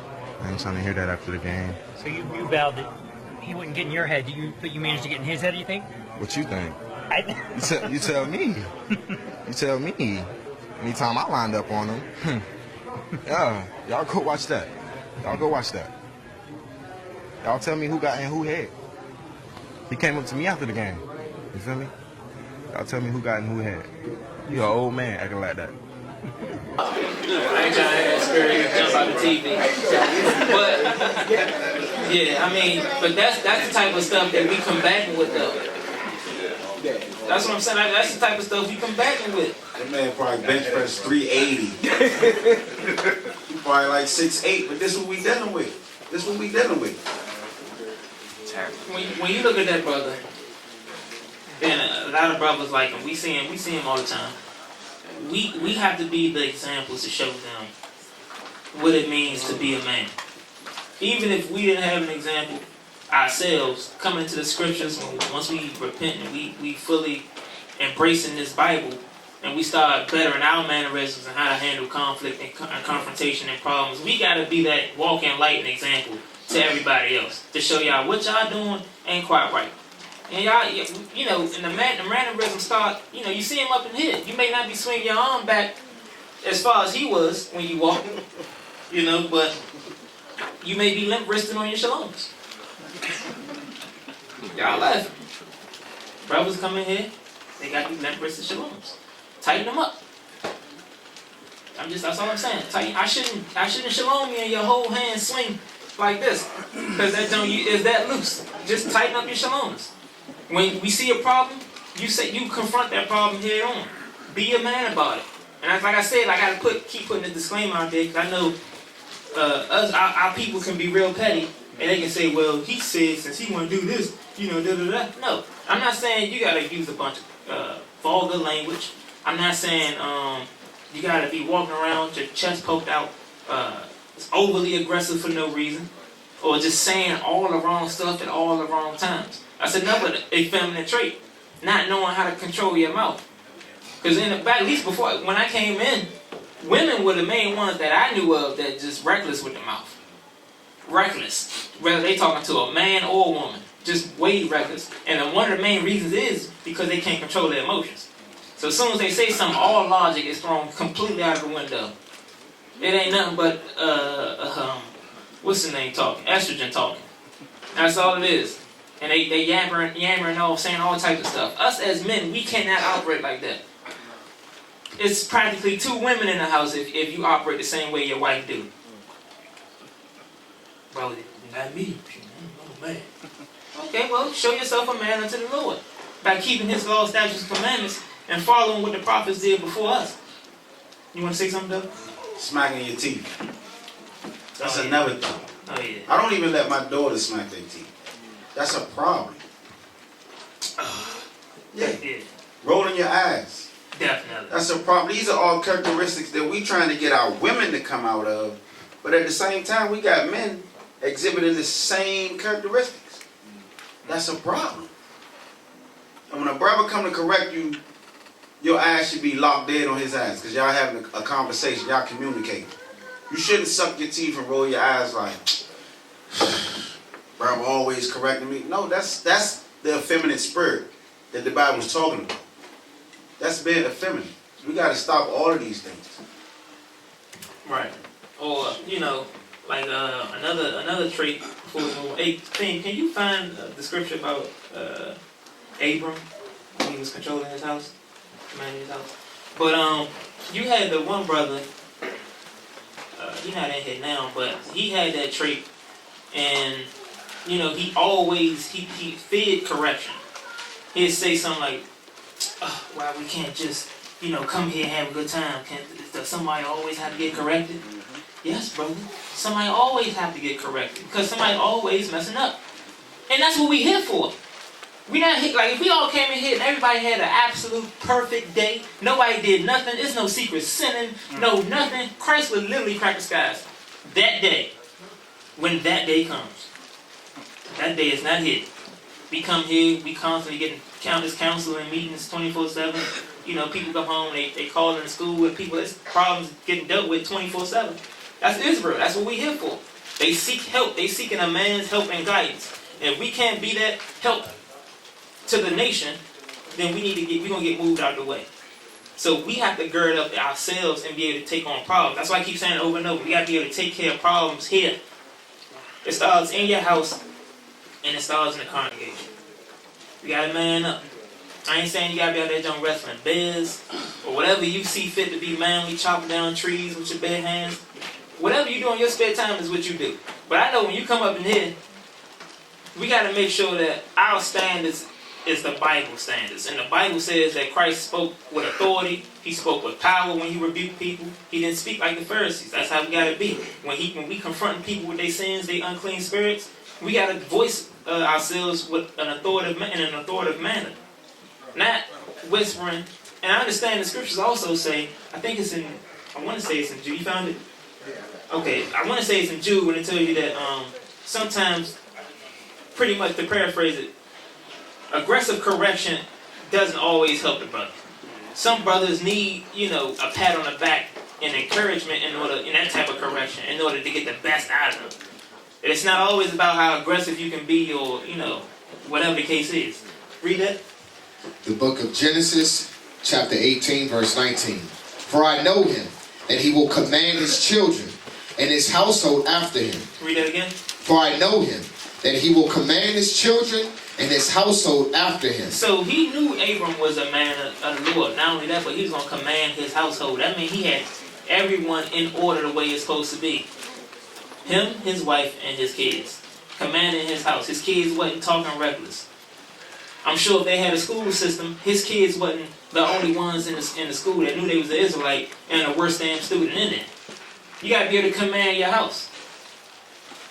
As men, we got to be able to command our house. Especially for the young ones in here that's in school, high school, middle school, whatever. You're the only one probably, more than likely, that's in that entire school that know you're an Israelite. Christ is black, he came for you. And the Most High is black, he chose you. And you in there, you got the worst grades. The teacher constantly calling the parents because you messing up. but you supposed to be an Israelite. Yeah, you're a God dog. You're a future king. But we the worst ones. That's the type of stuff. That's where it starts. We gotta change the cycle of the youth. Because looking at their generation, yeah, I can say theirs because I'm a little older now. You know, but looking at their generation, that's done worse than mine. Way worse. And this is a worldly example, but just when you look at the society of rappers, let's look at the culture of hip hop, right? The ones before me, they grew up, they was listening to Nas, Biggie, Pop. And these are horrible examples. They lived horrible, wicked lives as well. But at least they were manly. The even ones before then, they was listening to like the NWA, speaking on problems that went on in their hood, things like that. KIS-One, Rakim, Microphone Fiend. You listen to people like that, you know, and they had it was a sense of manliness though. Then my generation come up, you know, and like I said, these are all worldly examples. So I don't, you know, I'm just saying, saying something that everybody can relate to. I put a disclaimer out there. And then you got my generation that listen to people like 50 Cent, Fabulous. You got, I guess, late Jay-Z or prime Jay-Z. And you got, you know, people in that group, Jadakiss, things like that. Which was still manly, even though, you know, the message was different from the generation before, but they still have a sense of manliness. Now, everybody got Lil in front of their name. Like when I was coming up, it was just Lil Bow Wow and Lil Romeo. Now it's Lil Pump, Lil Uzi Vert, Lil Skies, Yachty, Lil Boat, he called himself, Young Thug. Like that's not, like, what is going on? Like it seems like it happens so fast. But it gets worse and worse. The clothes get tighter and tighter. The clothes get tighter and the colors get brighter. Wow. Next you know they're gonna be wearing nude pants. You know, like the same color skin tone you gotta get because you won't look naked. I'm telling you, like the don't looking crazy. They about to be passing pedophile. You know, pedophilia. They already passed homosexuality. These stuff is down the pipe. That's the stuff we dealing with. Read that again. Genesis 18. Genesis chapter 18, verse 19. For I know him, that he will command his children and his household after him. Read. And they shall keep the way of the Lord to do justice and judgment, that the Lord may bring upon Abraham that which he hath spoken of him. Get 1 Peter 2 and 21. 1 Peter chapter 2, verse 21.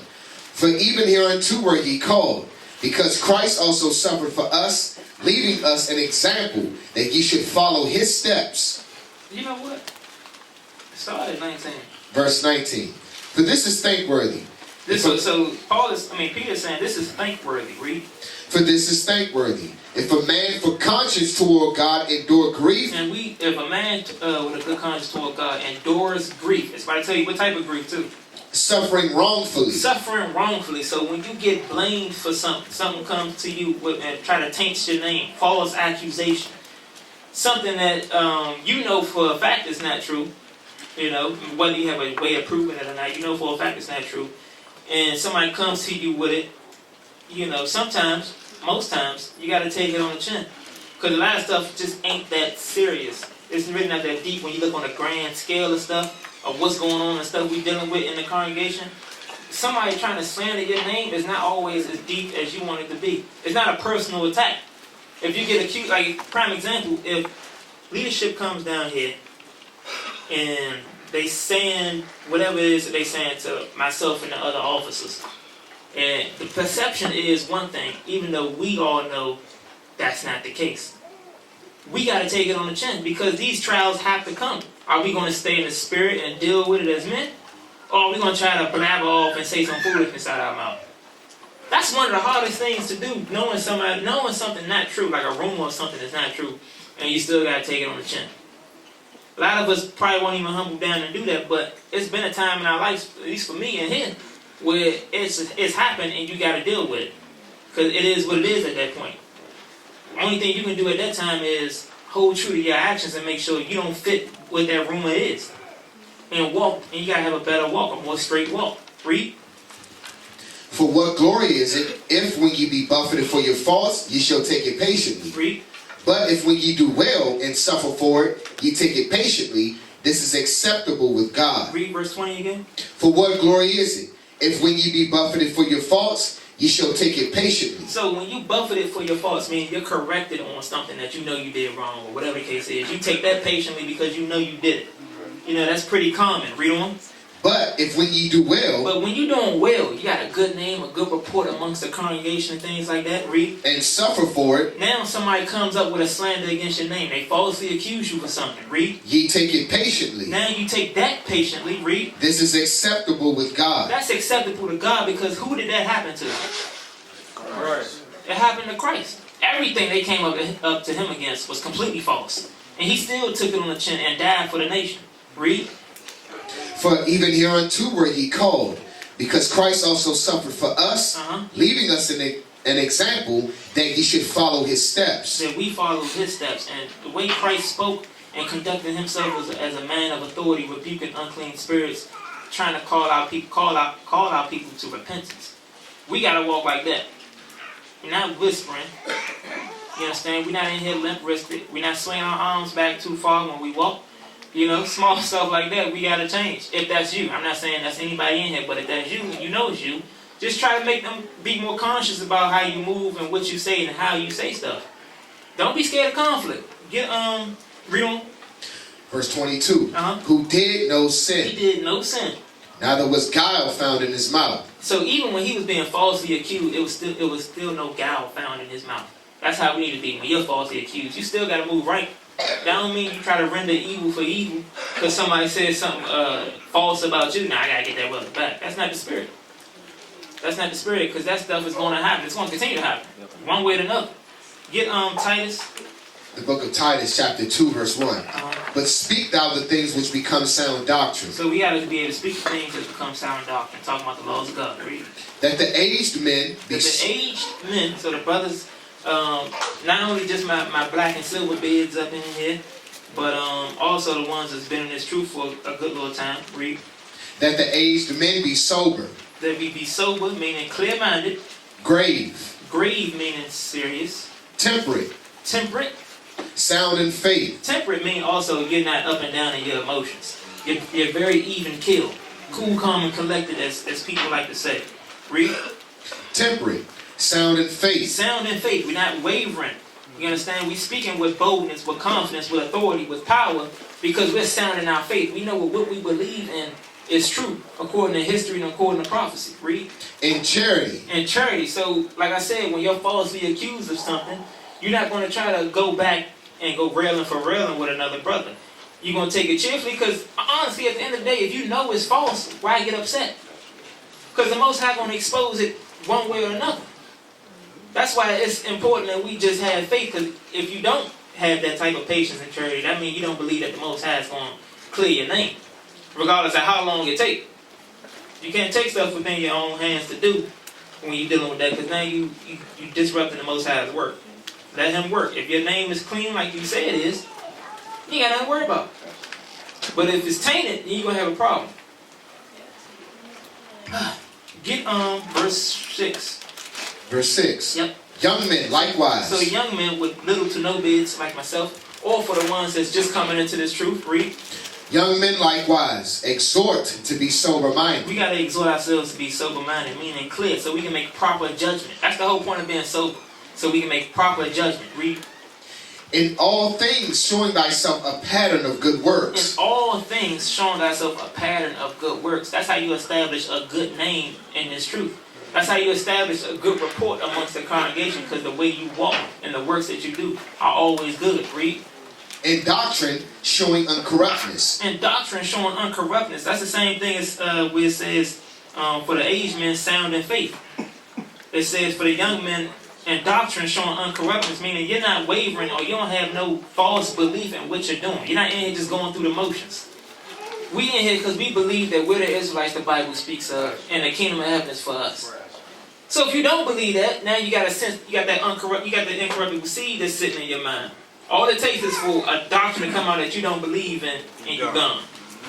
Because you're not grounded. Read. In doctrine showing uncorruptness, gravity. Gravity meaning sincerity. Sincerity. There you go. Read. Sound speech. Sound speech meaning we're not saying any and everything out our mouths. We're watching how we talk. We can't have guilt or guile found in our mouths when we speak. That's why we got to speak, according to Romans 3 and 4, the works of the Most High, the oracles of God, so that we'll be justified. Right or wrong? Right. All praises. Read. Sound speech that cannot be condemned. Can't condemn you, because if I'm talking to, say I'm talking to a new sister in the lobby, and she's asking certain things about the truth, and I'm just saying, I'm going off at the mouth saying all types of vulgar language, cursing unnecessarily, just way emotional, just dumb as hell. So read that again. Sound speech that cannot be condemned. Now say whatever point it is I'm trying to get across, say she understands that, but what if she took offense to the way I was talking? What if she wasn't expecting to hear that type of language coming into this building? Can you be condemned for that? Yes. Because you're using unnecessary vulgar language. It doesn't make sense, and you got to be wise as to how you speak among certain people. Everybody can't hear everything, and everybody can't handle everything. So if I'm speaking about something that will be considered deep, I would be talking to somebody either equal to me or above me, because I don't want to talk to somebody that's younger than me in the faith, and I confuse the hell out of them, and now, I put that seed in them where they don't even know what to believe or not. I'm not going to do that. Everything ain't for everybody. Read. Sound speech that cannot be condemned, that he that is of the contrary part may be ashamed, having no evil thing to say of you. So he that is of the contrary part, meaning that person that wants to speak bad about you or condemn you for something that you said or how you did or the works that you did, it said they would be ashamed because they have nothing evil to say about you. That's how you keep your name clean. That's how you keep your name clean. That's how you're able to sleep at night when false accusations come up. Because you know that you ain't did nothing wrong. That's like when you go to court, people say they don't like police and this and that and third. It's like, well, if you ain't doing nothing, you really ain't got nothing to worry about. So, us as men, we just got to get ourselves together and we got to show charity. Because when we talk to people and we saying certain stuff, even say you correcting somebody on something. Say you correcting somebody on something. They made an offense to you or they may have did a sin, whatever the case is. You got to make sure you come to that brother or that sister really with a charitable mind and a charitable spirit, because not only can you be in their same situation, but you could have done that before you gotten into this truth. So you're the example as to what to do and what not to do. Get Titus 3 and verse 1. Titus chapter 3 verse 1. Put them in mind to be subject to principalities and powers, to obey magistrates, to be ready to every good work. So we gotta obey the powers at hand. Read. To speak evil of no man. We cannot speak evil of no man. Meaning, the ones that come in here, or they may be bugged out their mind, they crazy. We can't speak evil about these brothers. The ones that may slip and fall and leave the truth, or get put out, or whatever. We can't speak evil of those men or women either, because that can be the next person. It could be you. You can wake up and do something crazy, next thing you know, you out the door. Whether you drive yourself out the door, or your sin come out into the forefront and you get kicked out the door. It can always be you. You're not above no sin or no judgment. Read. To speak evil of no man. To be no brawlers. We're not in here fist fighting 24/7. Like, this is what I'm talking about as far as what we envision to be manly. Oh, that brother's strong. He got, he can do this, he can do that. Not brawlers, not people. We're not talking about your fists. Read. But gentle, showing all meekness unto all men. Now, when you hear an adjective like gentle, you don't associate that with no man. Not no worldly man anyway, unless he, bad and left. But when we read in the scriptures, it says, but gentle, showing all meekness unto men. That's talking about godly men being gentle. That means you know how to talk to people. Read. For we ourselves also were sometimes foolish. Read that again. For we ourselves also were sometimes foolish. We can't be in here talking to people when they in sin or they in the midst of something, they did something like we never done it before. Like you just was blessed from birth. Like you came out with a halo above your head and little cherub wings on your back. We not rocking like that. We all was born in sin. We've committed our fair share of sin before we got in here. We still commit sin from time to time once we get in here, because we know repentance is a whole entire journey. It ain't a one-day thing. And then as soon as somebody else slip up, or as soon as somebody else do something, we talking to them like we've never done it before.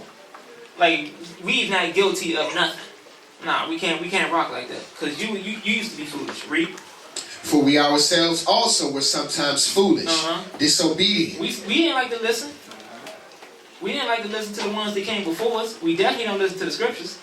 We used to be disobedient. Read. Deceived. We was believing in Christianity before.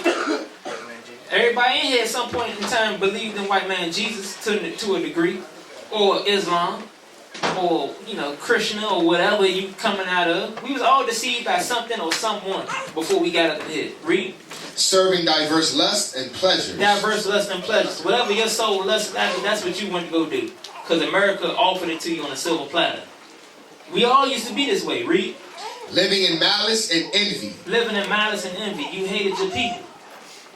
You hated your people. And some of us was probably, doing some off-the-wall stuff, whether it be robberies or carjackings. Whatever lifestyle you came out of. Like I always say for myself personally, I used to be able to hold a grudge for God knows how long. Somebody do something to me, high school, if I see you 4 years later, I still don't like you. That's how I used to operate. So I can't, if somebody came to me and they had them problems, I can't talk to that brother like I've never dealt with that stuff before. That's when you show charity. That's when you show benevolence to your people. Read. Hateful and hating one another. Hateful and hating one another. We all used to be like this at some point in time. So us as men, when we're conducting ourselves with people that may have sinned against you, they may have committed offense against you, we can't talk to these people any old type of way like we've never done this stuff before. We all guilty of something in here. That's why we here. Y'all understand? All praises. Get let's see, we moving on. Let's get 1 Timothy 4 and 8. 1 Timothy chapter 4, verse 8. And this is now, because I've hit on the spiritual wickedness that affects our manliness, right? That turns us into these effeminate, docile men, not willing to confront nothing. But like I said earlier, it's a lot of things that we deal with now that we didn't have to deal with back in the day that affects our manliness. You understand what I'm saying? So get 1 Timothy 4 and 8, read that. 1 Timothy chapter 4, verse 8. For bodily exercise profiteth little. So bodily exercise profiteth little in regards to the kingdom of heaven. It don't matter how strong you are, how much you can bench or squat. That's not going to affect you getting to the kingdom of heaven. Whether you're the size of Big Andrew or the size of Jesh, the kingdom of heaven is open for you. Y'all understand? That's what the scriptures mean. Read. But godliness is profitable unto all things. But godliness is profitable unto all things. Read. Having promise of the life that now is, and of that which is to come. So, it says bodily exercise profiteth little in regards to the kingdom of heaven, like I said. But it doesn't say it doesn't profit at all. So, the point I wanted to make was, I'm not saying everybody need to go get a gym membership. But what I'm saying is, as far as your manliness is concerned, your testosterone, working out does help. It does help. Whether you link up with a gym partner like me, myself and Joshua Bean, we hit the gym quite a bit. I know Bez, Officer Phinehas go to the gym. They've been going to the gym. Different people been changing up their diet and they eating, because we understand that this world, this society, what they put in front of us is not meant to be good for us. Meaning they're attacking our manliness every which way. They want to remove all the testosterone that you have in your body. They want you as effeminate and limp-wristed as possible. So what I'm doing today through the scriptures, I'm trying to show you all there's different ways to start producing, bringing back that manly culture to the house of Israel. There's different ways to do it. Of course, keeping the laws of God and dealing with your people, but it's also in your eating, and it's also in your body, exercising things you do. There's different ways to increase your testosterone. Read that one more time. For bodily exercise profiteth little, but godliness is profitable unto all things, having promise of the life that now is, and of that which is to come. Oh, praises. Get Sirach 30.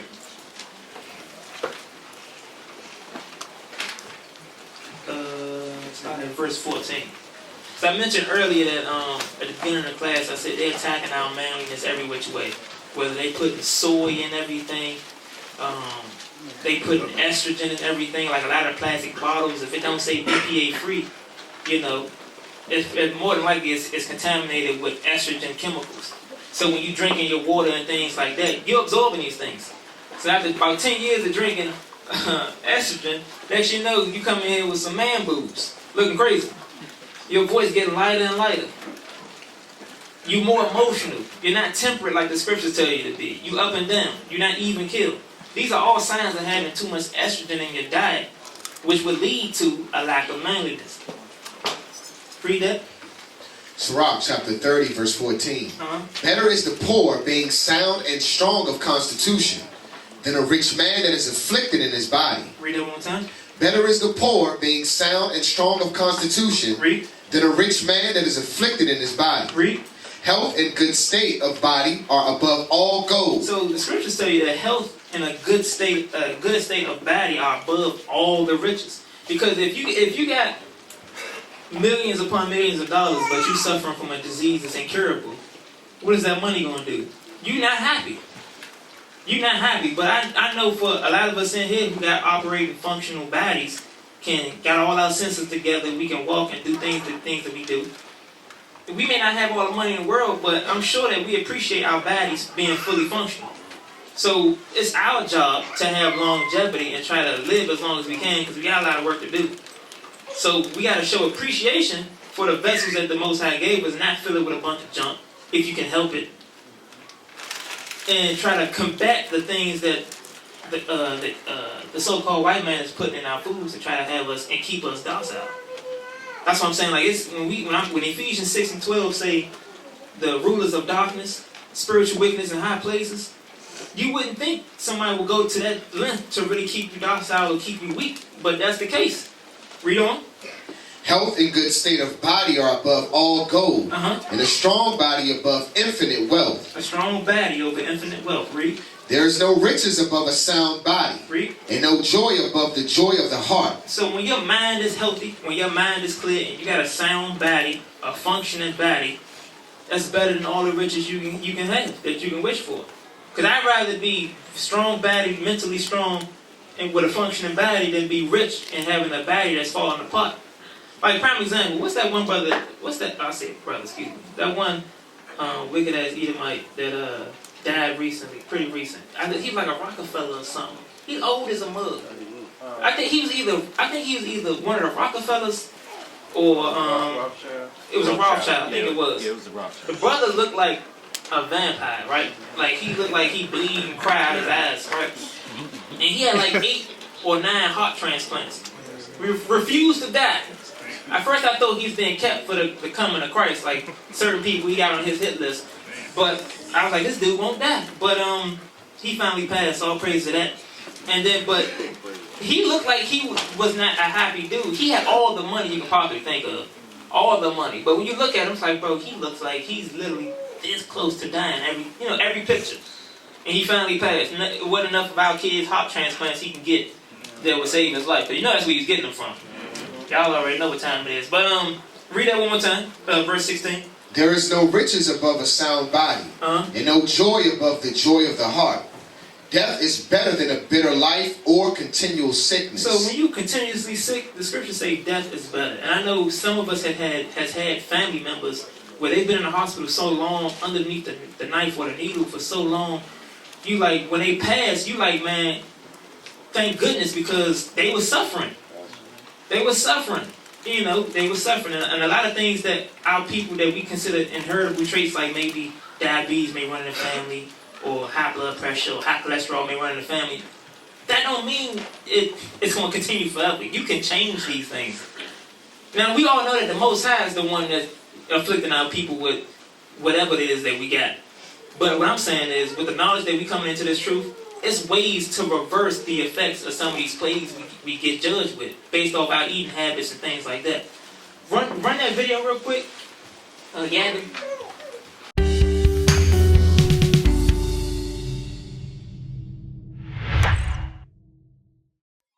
Hey guys, Dr. Axe here. In this video, I'm going to talk about high estrogen foods you must avoid, and also estrogen-rich foods that can destroy your health and really cause major hormonal issues. And there are a lot of things that people are eating today that are disrupting their hormones, causing estrogen to be high, causing progesterone to be low. And some of the side effects are for men having more feminine characteristics, and for women, increased issues like hypothyroidism, autoimmune disease, chronic fatigue, and even ovarian cancer are some side effects of consuming too many estrogen-rich foods. So I'm going to talk about the 5 estrogen-based foods and products you absolutely want to avoid, and then talk about a food here at the very end that you'll want to add into your diet to help your body detox the excess estrogen. So the first food that you want to avoid that contains way too much estrogen, or what are called xenoestrogens, is soy. We know soy products today, especially processed soy,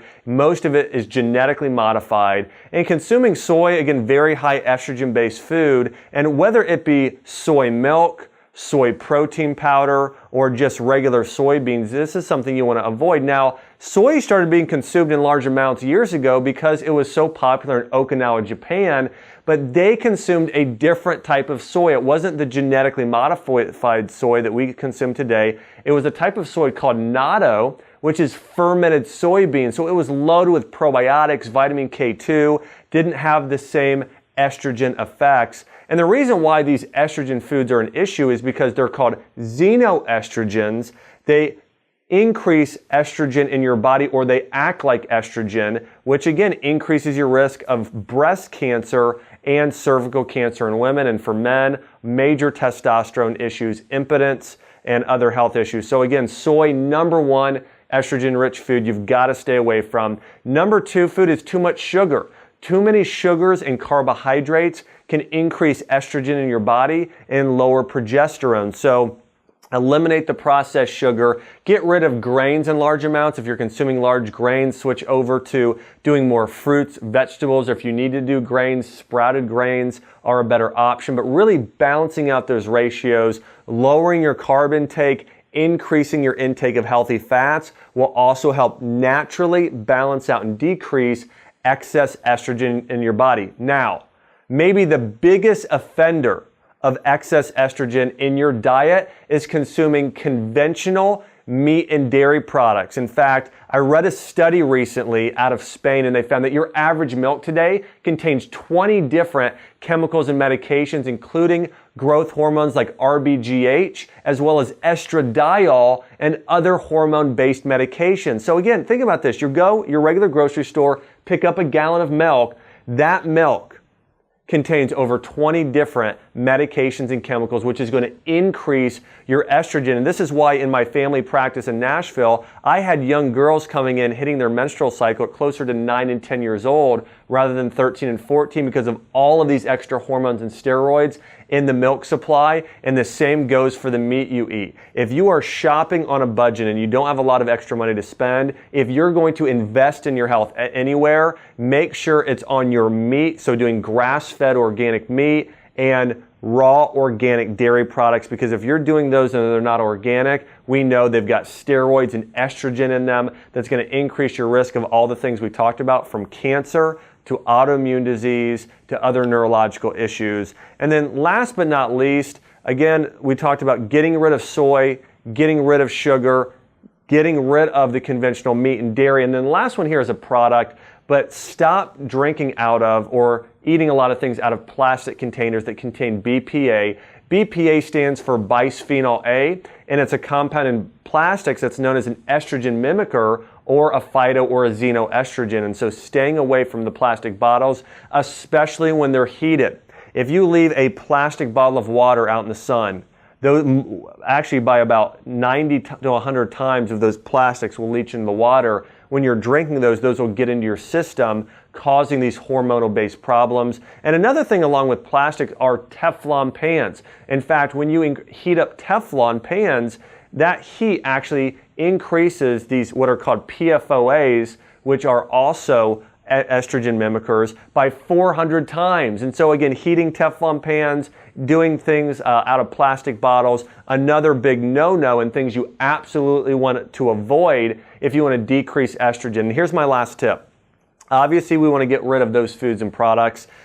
If you want to start detoxing your body of estrogen, there is a substance found in cruciferous vegetables called indole-3-carbinol. And it starts out as a form of sulfur in your body, and sulfur has powerful, or sulfurane has powerful detoxification properties. So if you can eliminate those foods and start consuming more cruciferous vegetables like broccoli, cauliflower, cabbage, Brussels sprouts, kale, collard greens, these cruciferous vegetables will absolutely help your body detox with indole-3-carbinol, as well as a few other things you may consider for detox is supplementing with milk thistle and dandelion, two other great things. So cruciferous vegetables, milk thistle are great to support your body detoxifying from excess estrogen. Hey guys, get those estrogen-rich foods out of your diet.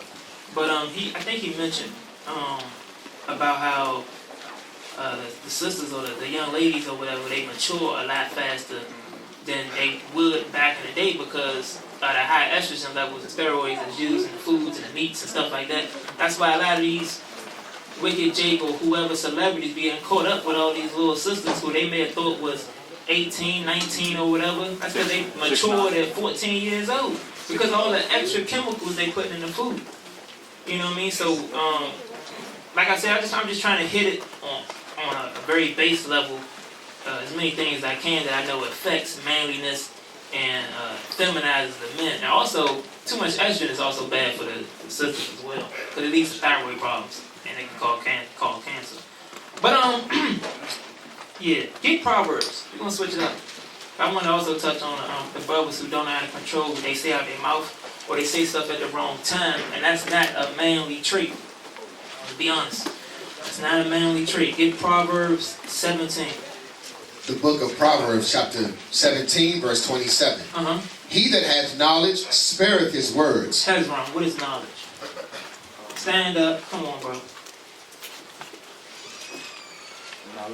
Malachi 2:7. Man, what is it? Law. The laws of God. Get that real quick for the people who may not have had it. The book of Malachi, chapter 2, verse 7. For the priest's lips should keep knowledge, and they should seek the law at his mouth. So the laws of God is knowledge that the scriptures is talking about. So when we go back to Proverbs 17. Proverbs chapter 17, verse 27. He that hath knowledge spareth his words. So the brother that's learned in the scripture is going to spare his words, meaning he's not going to be saying anything at any time. Y'all understand that? He speaks when it's called for him to speak. You spare your words. Every situation don't cause for you to say something crazy out your mouth. Read on. And a man of understanding is of an excellent spirit. Read. Even a fool. Even a what? Even a fool. Okay. When he holdeth his peace, is counted wise. Even a fool, when he knows how to hush up when he need to, is counted as a wise person. Just by knowing what time it is to speak and what time it is not to speak. Read. And he that shutteth his lips is esteemed a man of understanding. And the brother who doesn't do too much talking all the time is a brother who's acknowledged as a man of understanding. Because even when you see a brother, y'all in a business meeting or something at work, and it's everybody's saying what they gotta say, but you got that one brother sitting back listening to everything. He listening to what everybody's saying, what everybody's opinion is, and when he's finally called on to speak, he says something profound that's a little bit of what everybody done said. You're like, man, that brother's smart right there. That brother know what he's doing. He been doing this for quite some time. That's because he listened first. You didn't see him just rap off at the mouth with something crazy just because he had the floor to talk. Get I think I'm gonna stay in Proverbs. Get Ecclesiastes 3 and 7. Who know what Ecclesiastes 3 talks about? Just the chapter in general. It's a time for everything, right? Ecclesiastes chapter 3, verse 1. To everything there is a season. To everything there is a season.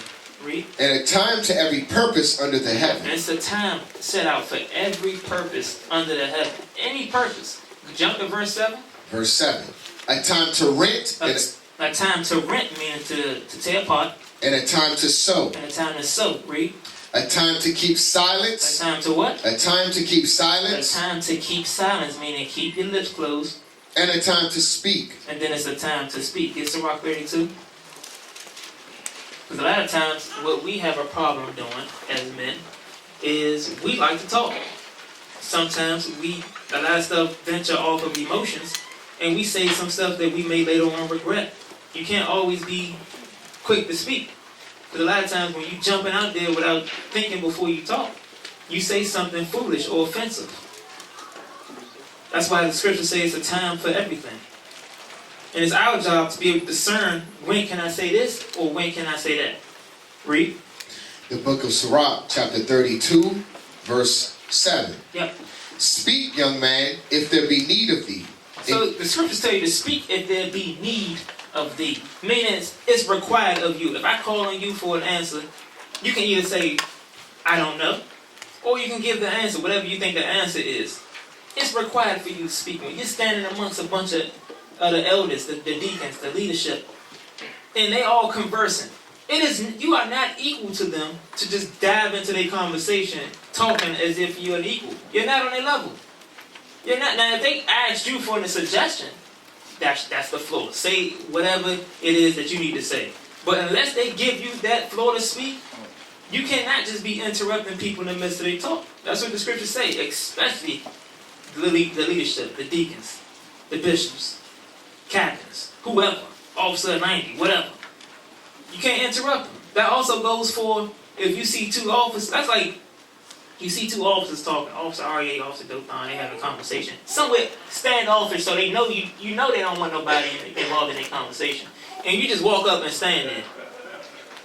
Don't even say nothing. I hate when brothers do that too. You be sitting there talking, yeah, we discussing this important stuff. And then the brother just comes over and he just be like,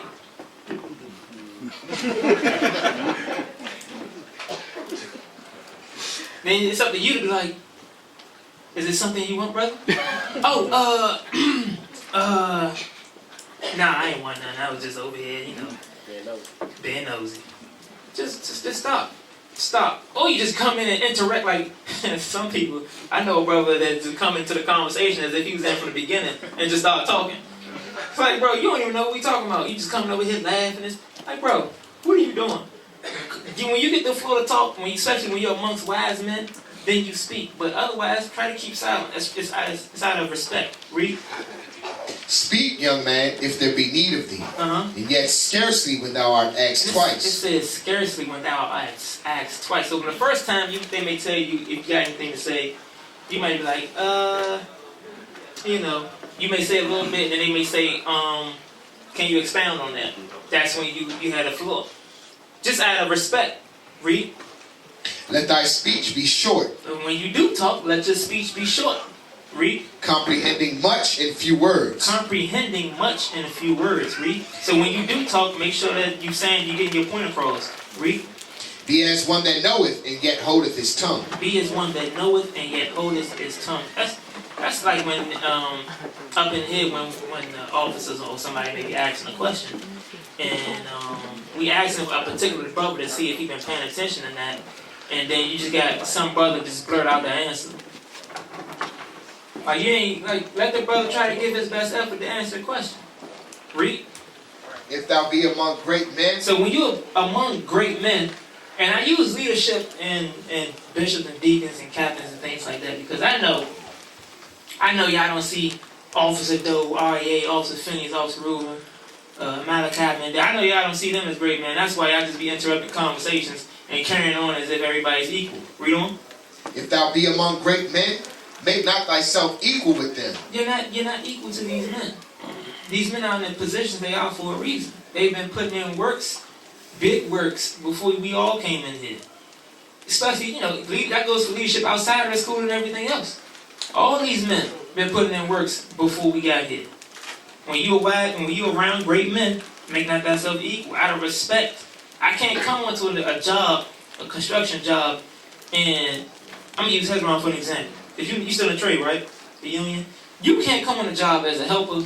What are you? R1, R2, R1. You can't come on a job as an R1 and start instructing an R8 on what to do. You can't do it. Meaning, you can't come on a job as a helper and start instructing a foreman or a journeyman. You just can't do that. You way out of pocket. It's the same thing goes in this truth. I'm not about to just walk up to Bishop Nathaniel and just start talking as if me and him been in the truth the same amount of time. I've been putting in just as much work. That's foolish. Read. If thou be among great men, make not thyself equal with them. And when ancient men are in place, meaning when they're around, read. Use not many words. Don't use a lot of words. Do not use a lot of words because, like I said, it's out of respect that you know when to speak. It's out of respect you know when to speak and how to control your tongue.